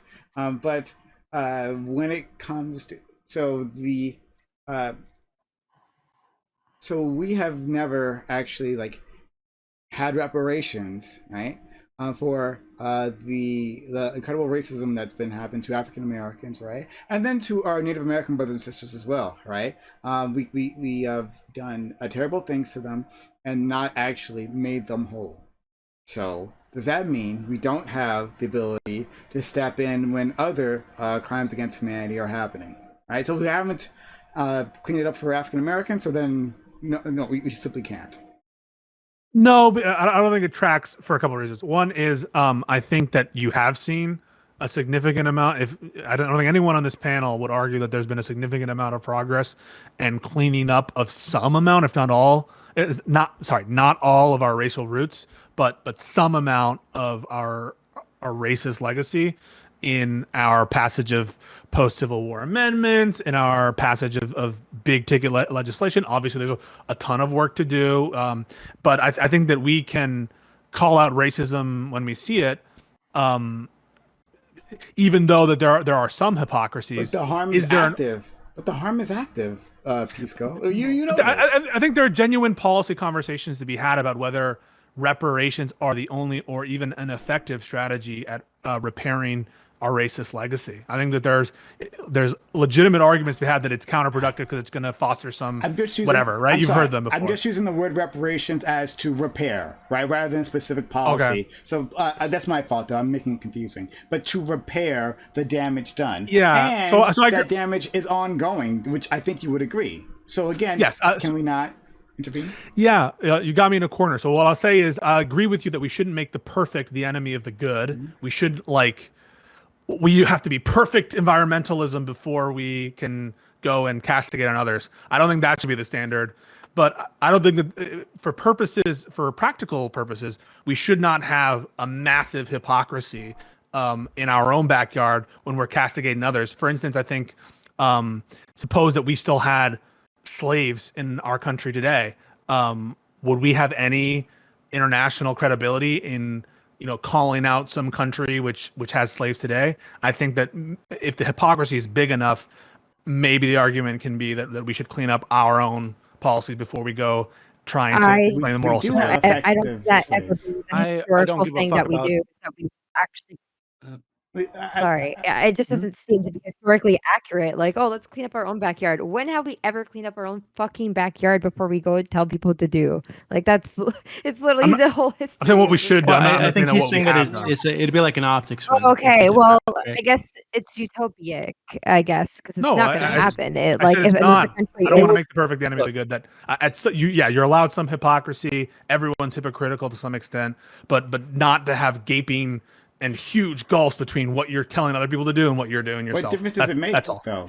What do you mean what difference? What difference does Really it make? quick, In like, getting thing. support internationally in justifying your intervention and not looking like. But to Caterana's point, the hypocrisy is rank from us in general, right? Like for all kinds of reasons, hypocrisy is rank. And then we just ignore those things, right? We pretend that we aren't doing something similar to what's been done in some other nation, right? So what difference does it make to the lives of those who are in that nation who are being actively harmed, right? If the U.S. is being hypocritical, right? Like there's an army outside of your city, and that's going to come in and it's going to slaughter whatever ethnic minority you're part of, right? Do you care if the of a rescuing force is not completely ideologically sound when they come in and start shooting the guys who are about to kill you? Yeah, the reason is you have to think about the long game here. The long game here. There's going to be plenty of conflicts down the line, and you're going to need to have support for some or all of these conflicts or these things that you want to enact. We all agree that these are collective action problems, and America's legitimacy in its intervention, or whoever is doing the intervention, matters. And so all I'm saying is, optically, you should consider what it would appear to others to look like if America were to literally invade another country and start shooting at people and killing tons of people. I hate this argument. Why?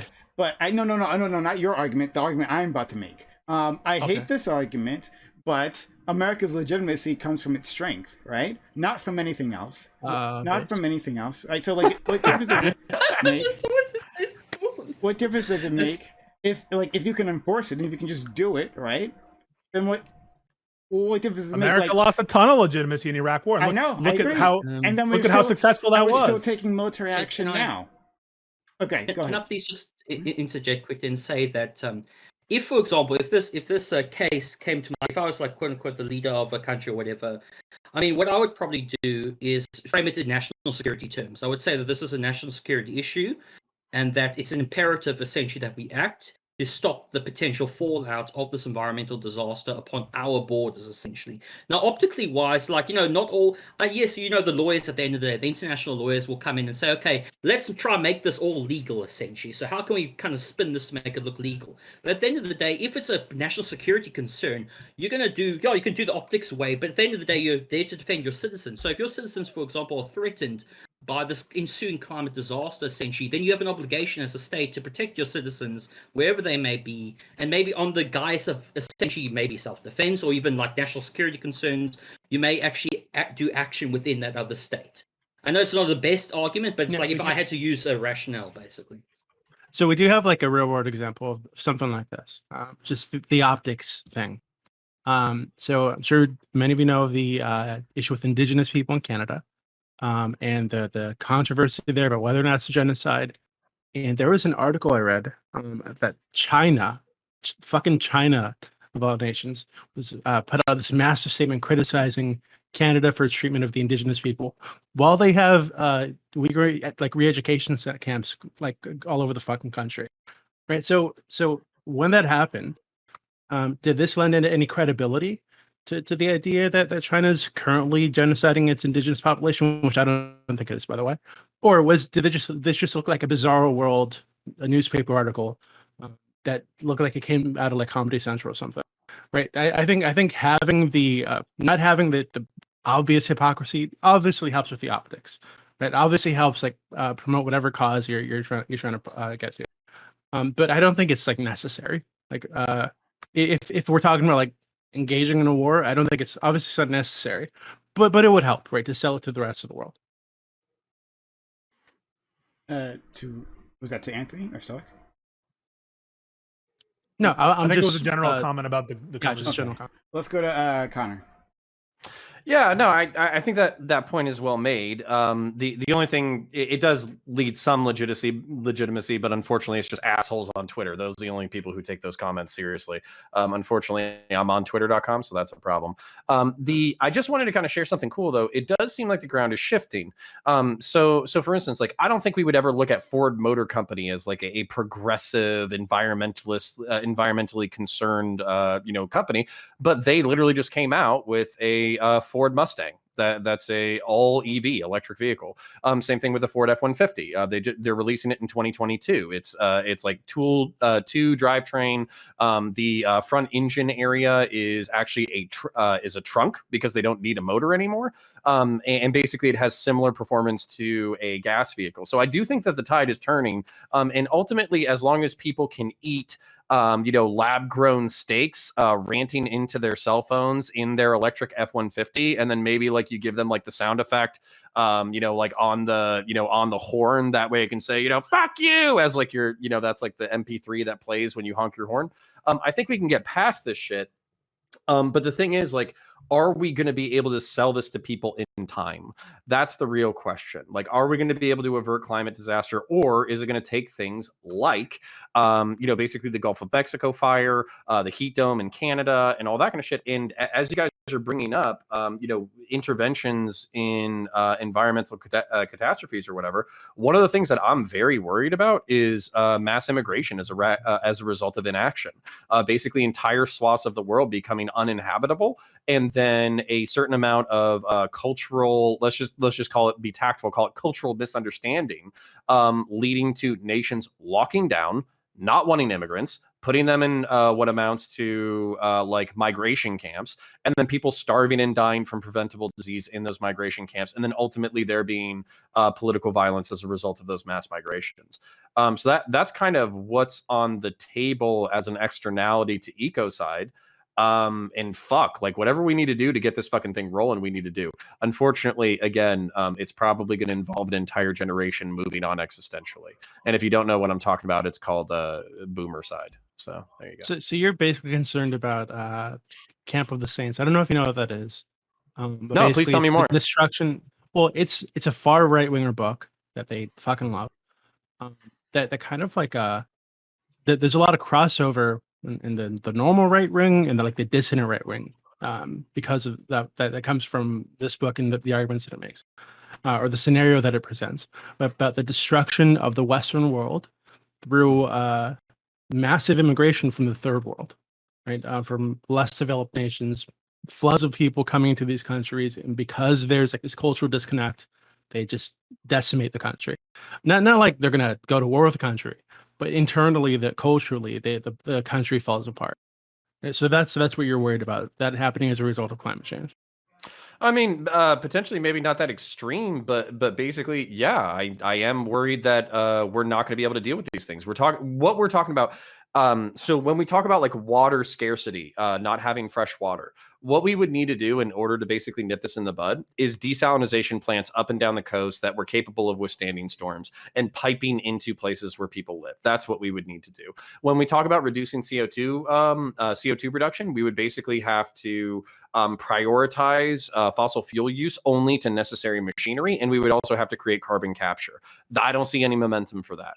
When we're talking about reducing methane production, we would have to talk about lab meat. There's a whole bunch of people who are really grossed out by lab meat. When we're talking about changing the energy grid, we would either have to have nuclear fission or nuclear fusion backed up by natural gas generators and then augmented by renewables. I see no momentum for this. So what I'm worried about is that the shots across the bow that we're already receiving are being ignored. 30 years from now, we're basically just going to see people who can't even live in certain parts of the world. And then by the time that we start implementing these ideas, I don't want to say it's going to be too late, because I think ultimately we're going to survive. But it's going to be a fucking mess. And a lot of people are going to die that didn't need to die because we didn't nip it in the bud. Anyone else on that? But yeah, so okay, so I was actually arguing with my friend Joe in chat, right? And she was talking about how if there are actions that a nation is taking, right? That some other nations, some like a middle income nation is taking, that is polluting, that is not as bad as what's happening in the U.S. Then we should, instead of doing anything there, we should take care of what's happening here first, right? At first I agreed with that, but then I kind of disagree with that, because like, you have two smokestacks, right? One in like New York City, right, and one in Bangladesh, right? Pumping out pollution. And so, like, we can take the time, and we should be taking the time, absolutely taking the time, to stop the smokestack in New York, right? Like, that has to end right now. But let's say we have a legislative bloc. Let's say Republicans are being Republicans. Let's say Democrats are being as weak and feckless as they usually are, right? That other smokestack, only the other, is still pumping out poison into the air. And it's a problem. So why shouldn't we intervene and stop it? Well, if you can't get Yeah, I think that makes sense. help, if you can't get like legislative support behind, or any public support, maybe you can get some public support in general for stopping the smokestack in New York City. How the hell are you going to get public support for a war in Bangladesh to stop their smokestack? Well, Doesn't that make sense? I think let's he's not make talking it that about like extreme. the, What about sanctions? Well, that's it's You know? not strictly going. Yeah, or yeah. There's also perhaps you could find a way. It's not like America doesn't have its stupid fucking hand everywhere, right? So there could be some form of education going on within those countries to speak to younger people, to have them advocate Yeah. for changing the policies there. In which case, maybe their countries happen to be a little bit more responsive to climate change based legislation. That's And totally doesn't- fair. so We it should doesn't promote mean, that. if We should promote that. Yeah. But I was taking it from the context of like considering invading a country. So totally on board. We Look, should push but here's the good thing. policy everywhere. I think Pisco, but maybe here's we've the thing, why are diverted we a little talking bit about- from the nuking. Oh, sorry. Go I ahead. was going to let you go because I know there's a delay between us. Okay, so why are we talking about smokestacks involving that in a conversation about invading someone? We're talking about like massive ecological, catastrophic things that someone's doing. One smokestack, or even like a collection of smokestacks. The way that Prime I brought it understand up. the That's the only policy- reason That's the only reason okay, I I gotcha. responded to it, is because Prime brought it Yeah, up. wait. So just can as I? I understand it, is like if there's like massive deforestation going on in a rainforest as absorbing something like 20% of the Yeah, that's the different than a carbon in the smokestack in atmosphere. New York. Yeah, Yeah, the yeah, magnitude because, of the like- harm is something you consider. I certainly agree. with that. And also I don't like this argument about like fix your own problems before you try to tell other people what to do. Like even if we recognize that we have work to do, we can also point out work that other people have to do. And if they're doing shit that's worse than us, or even like on par with us while we're working on it, right?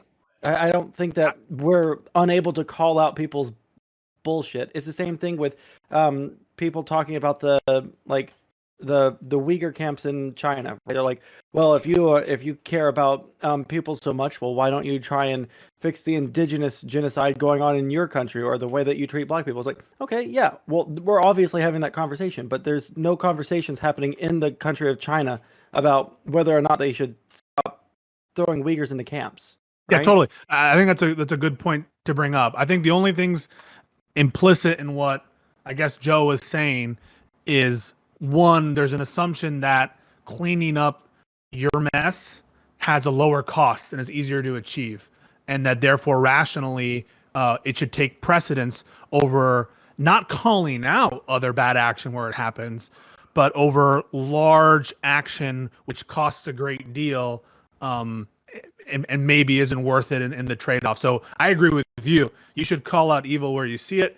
It's little evil, because someone, I don't know, made a comment about how you were eating food or made a comment about your dress. That's, we should call that out, just like we should call out genocide. But I think in terms of the response of government action, if it's just a low-hanging fruit and you're considering that or a whole invasion, maybe deal with the low-hanging fruit before you consider doing the large action like invading another country. I think that's all that was being said. I mean, Yeah. action doesn't necessarily have to come in the form of like military action. It can come through, as I think someone mentioned, like targeted sanctions and all sorts of stuff. Like you can, I mean, casting judgment, you can do that, but judgment is, I think Joe mentioned, judgment is different to action at the end of the day, and I think that you can both like judge and also do some form of action. It doesn't have to be major, like let's go freaking kick down the door of this place, but like it can also be something like smaller than that. But, Yeah, But in judgment- fairness to Joe, I mean, we're Also- talking about invasion of Brazil, and so in that context, I think it's okay to be like, oh, before we decide to do a big action, let's consider the little things we could do that might give us some more legitimacy or be more worth our time. So I like how Joe is existing here in spirit, despite not being on the panel. But I would say to Joe what I said anyway. Judgment is used as about action, right? You can be in judgment of another. I mean, we could have our judges here, our actual judges, say that you did a bad thing, Mr. Serial Murderer, right? But it doesn't want to take action. Who cares, right? That's nice. I'll you're my next victim, okay? So let's go to counterpoints. Yeah, so this kind of all harkens back to like the pragmatics. It kind of goes back to like, how do we logistically assist developing economies? So for instance, like I think it's a lot easier to sanction external nations if you're willing to assist them as well. So basically, like if we don't want them to burn coal, then we need to give them access to cheap natural gas, which pollutes like 70% less. If we don't want them to burn coal or exploit their environment, deforestation, we need to give them economic alternatives that are commensurate to what's going on. So for instance, like Afghanistan, we try to get them to stop growing poppy for opium.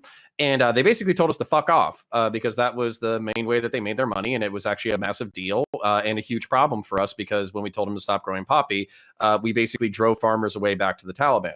One of the things that we could have done, which we didn't have the popular will to do, was to buy all the opium, use it to synthesize into legitimate drugs, and basically dry out the worldwide heroin supply. Unfortunately, people aren't thinking this way logistically when it comes to the environment, where we have the solutions, but we do have to have an open hand. We have to be a little bit more loose with IP. We have to be a little bit more loose with technology, and we can't just tell people these are problems and you're bad. We also have to give them the solutions to those problems, or it's not going to do shit. Do you think that, like, I mean, you mentioned like natural gas, right? So, like, let's say they're burning coal. You should maybe give them natural gas because it's cleaner. Should we provide this to them? You said make it available to them. Do you mean like provide it to them at a loss for us, or just have it sitting there for them to purchase at a higher price than the currently purchasing coal? Yeah, make it economically viable, obviously. So oftentimes we worry about IP, like intellectual property, including nukes. We obviously don't want nuclear technology going into the wrong hands. I literally wouldn't give a shit. If Iran wanted like nukes, I literally wouldn't give a shit if we were like, hey, we will literally build state-of-the-art nuclear power plants, but literally nobody is allowed inside this motherfucker, and we'll just give you power forever, and the trade-off is you abandon your nuclear program. Like that's what I'm saying is like, you provide them the solution, you protect your IP, you protect your national security, but you try to find solutions that basically work for everybody. So if you were telling, I wouldn't necessarily operate at a loss because I don't expect our people to operate at a loss, but I'm absolutely sure there's a negotiated middle somewhere in here. Okay, I'll go ahead, Taze. Yeah, I just something that specifically Pisco said, and then it kind of ties into exactly what Connor was saying.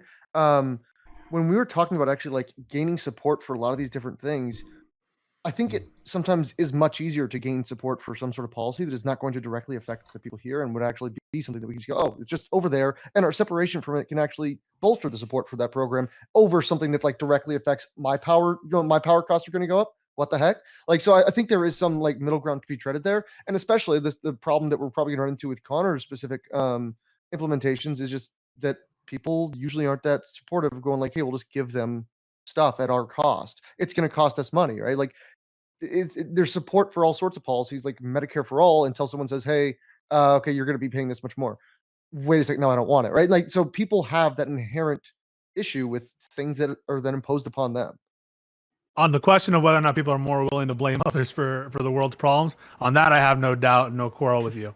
On the question about whether or not people will be more inclined for pro climate policies if they're imposed on others, maybe that's the case as well. I'm not sure, but I've also seen movements that are very skeptical of American intervention in other areas, especially Prime, I think, is one of the big critics, at least on this platform, of American military intervention. I don't know if this take or flirtation or dance that he's doing right now is a way to prove hypocrisy in the neocons or something like that, or if this is a genuine position of his, because I think that Prime usually is among, and I think there's a growing amount, even among Trump supporters, I would say especially among Trump supporters who are skeptical of global commitments and intervention in other countries.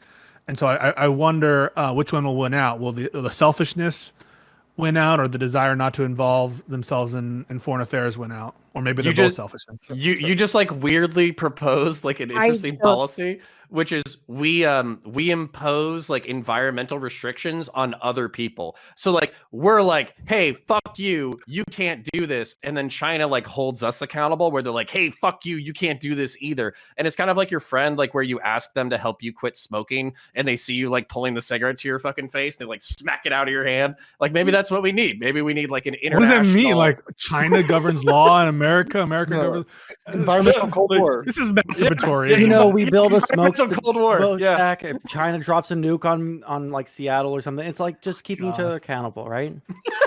By nuking Seattle. Okay, I'm okay with this. But I'm really curious. We're not gonna miss Seattle. Prime, you are so absolutely critical of America for Afghanistan, for Iraq. You talk about the horrors of war that are lost in the callous numbers that are thrown around as though, 100,000, 200, who cares about that? Not to mention the economic cost of war, the entangled interests of corporate America and financial incentives and political corruption. How is that not ringing alarm bells in your ears? Because we're saving cute-ass rainforest animals. That's why. That's why he's okay with all these negative things. Because fuck them. No, who cares about the animals in the rainforest? Fuck them. All right, I don't give a fuck about the animals. I don't want to have to like deal with the buying an apartment. The apartment costs like $5,000 per month for a studio apartment because there's so many refugees from other countries that we fucked over and that other country have fucked over. All right, I don't give a fuck about like some like endangered bunny. All right, fuck bunnies. I don't give a fuck about them. All right, just don't make my life so shitty because we like refuse to do anything about the environment. This goes back to Taze's point about people don't give a shit about stuff until it affects them. So and a bunny will never affect my life. So fuck it. I'm kind of on the same policy here as Soul. I'm kind of on the same like board with him beyond I don't care that much about the refugees coming more as much as like I don't want like people to lose their sources of food.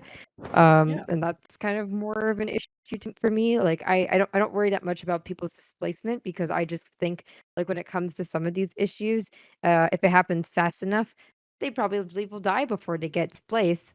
I I just can't feel tell. Are you memeing? Damn! Is this a joke? I can't tell. This is Can so I just- ice cold. I honestly can I can't tell. just, I'm sorry. I can just don't want um, people to die, is what I'm saying. I'm Yeah, saying I don't want okay. them to die in the first Saved it at the place. last I don't second. care about the refugees thing. I Yeah. just would rather. Yeah, sorry. I guess the audio came out. I guess isn't that convenient that the thing just decided to like not give you Yeah. what the rest of that sentence? No, Yeah, I I said mean- I just don't want them to die in the first place. It sounded like you It's- said you I didn't don't- care about the displacement of peoples, Well, but I could be I wrong don't. about Oh, okay. that. Yeah. Doesn't care no, about I- displacement as much as yeah, survival. sorry, I got it. well, the thing about Yeah. it, okay. I mean, if we're going purely by like the selfish attitude, I mean, I may be a little bit more interventionist than most people on the panel, but over here. But my whole thing is this: that a situation that is not solved over there will have, especially if it's like something like a refugee crisis or climate refugee crisis in this instance, it will have a knock-on effect to your own borders. Essentially, those immigrants will come to your shores and they will come to your areas and that. And if you're not willing to sort of like help try and solve the issue over there, then be prepared to solve it when it comes initially at your doorstep. I just And feel that's- there's like a course. way to Yeah. go about that doesn't necessarily translate into America doing its typical thing where it's like we are the moral police. It's not like one or the other to me. I think there's ways to go about mediating the situation that doesn't like at the end of the day end up costing like a single country a lot of money as much as like maybe there's a more international response that can be done to this because I don't know about like you, but for I guess Prime and myself and a lot of us, we know what it looks like when America is like, "Hey, do you mind if I tell your country what to do?" And the answer is usually, Explain So, yourself, like- Prime. "I just No, think there's other ways." I've been trying to for a little bit. So I That's will. Okay, I'll answer your challenge directly, Pisco. So I am very much anti-intervention. Now, is that like, am I anti any military engagement? No. I think there are times that we must act, right? I think those things exist. However, what I've been doing here, one, is trying out the arguments from the other side. These are all the takes that I usually get, right? And people like For Afghanistan and Iraq. exactly. And Yes. the Pisco, you know, right? We've battled on this many times, right? That like you're taking literally the exact. We've switched places here, and I find that fascinating. That No, we- I'm against Iraq. Okay, hold on. We've okay, so all right. I'm not going to put that on you, but other people have said something similar, right, to me, and they've used these exact. The war in Iraq, not the country Iraq. I'm sorry. Sure. But other people we've had these arguments. You've been here for these arguments. You've seen these arguments play out, right? And it's interesting that I'm hearing things from this other side now, because I think in another context, right, I could gather a group of people who would say what you're all saying now, right, but would also say, well, no, the Iraq war and Afghanistan war, no, they made sense. They had some like. There was a logic behind that. I've seen it so many times. So I'm using these arguments against you, and like, I don't see a level of pushback here that would warrant anyone else changing their mind. If they had the position that I've been arguing for, it's not necessarily my position. I said that earlier, right? It's not necessarily my position. But if they did did say that. I'm sorry. I forgot. No problem. But yeah, if they did have a similar take, right? I don't see anything that would have changed their minds here. That like if there is a harm that's being done, even if we ourselves are not capable of pushing back or of correcting our own transgressions, right? Because especially the environment is very complicated, right? I was saying this again to our friend Joe, who is here with us in spirit, that all environmental disasters, right, damage is not equal, right? It's not like an oil spill is worth a 5 and like a smokestack is worth a 2, right? Like we understand these things, right? They affect the most complex system that we know of, right? And it affects it in various ways, and we feel it differently. So since it doesn't all simply add up to doomsday, right? like we can understand that even if we haven't reduced our damage to 0, right? If someone else is doing something else, or even To close to 0, magnitude 1,000. Yeah. then something might have to be. Yeah, go ahead. Well, even if it's not 1,000, like let's say it's like 10, right? And Well, why 10 is it's not a well, lot of why should units. okay, but let's say they're using coal when they could be using natural gas, right? And we've made it available to them. Maybe it's a little more expensive, so they're going with the coal because it's less expensive. It makes sense. Why don't we get to say, hey, fuck you, you're going to use the natural gas, you're going to buy this, you're not using the coal because you using that coal affects the entire planet. But we're Right? using So coal. you don't get to do that. We're not going to let you do it. You're a weaker country. We're stronger than you. So you do what the fuck we say, or we come in and we take over. This is actually given the the history. given the existential threat that we're talking about, why would that be out of the question? This is actually the history of America, by the way. So, like, if people were like, "Oh, this is a departure from our morals and ethics," it's like, nah, this is about right. What would be wrong with that? I think one is it's not likely to be effective if America is burning willy nilly. Then having some small country without any influence do it probably isn't Well, going let's to say we're move. not. Let's say we have a Okay. 30-year plan to deal with climate change, to make some progress in climate change, and Yeah. we're working toward Then I that think 30, that's- 40-year plan. And on the side, we've got Peru trying to build roads, and they're burning coal to do it. Don't you So say, talk fuck shit you, about Peru. my You don't get to country. do it. Yeah, fuck Peru. Okay, you don't get to build those roads. Okay, you're gonna do what we want you to do. If you want to build those roads, you're gonna do them like this, and if you don't, we're gonna come in and take over. Right? Because What's what you're wrong- doing yeah. is affecting the entire planet. Yeah, I think what's wrong with that is a lot of question of. Go ahead. Alternatives are not often given, right? Like, okay, we don't want you to burn coal. Okay, are you going to give us money? No. Are you going to give us machines? No. But just stop what you're doing. Wait, what? Like, there's a lot of We times, make like, the alternative countries- available. So we make natural gas Bad. available or some other thing available. It costs more, right? Because this resource costs more money. But we make it I mean, available to them to if that was purchase something from that- us, of course. What if Wow. they refuse? I Like, mean, what if then they fuck just, yeah, what if they I just say mean, no? I just don't really see that much being like I can't really see a lot of countries like turning down that offer, but I just also can't really see like the global north being like, hi, we're just gonna help because we want. I'm more used to the whole thing of stop doing that. We're not gonna give you the tools to stop doing it, but you better stop doing it. That's kind of what the history course has been.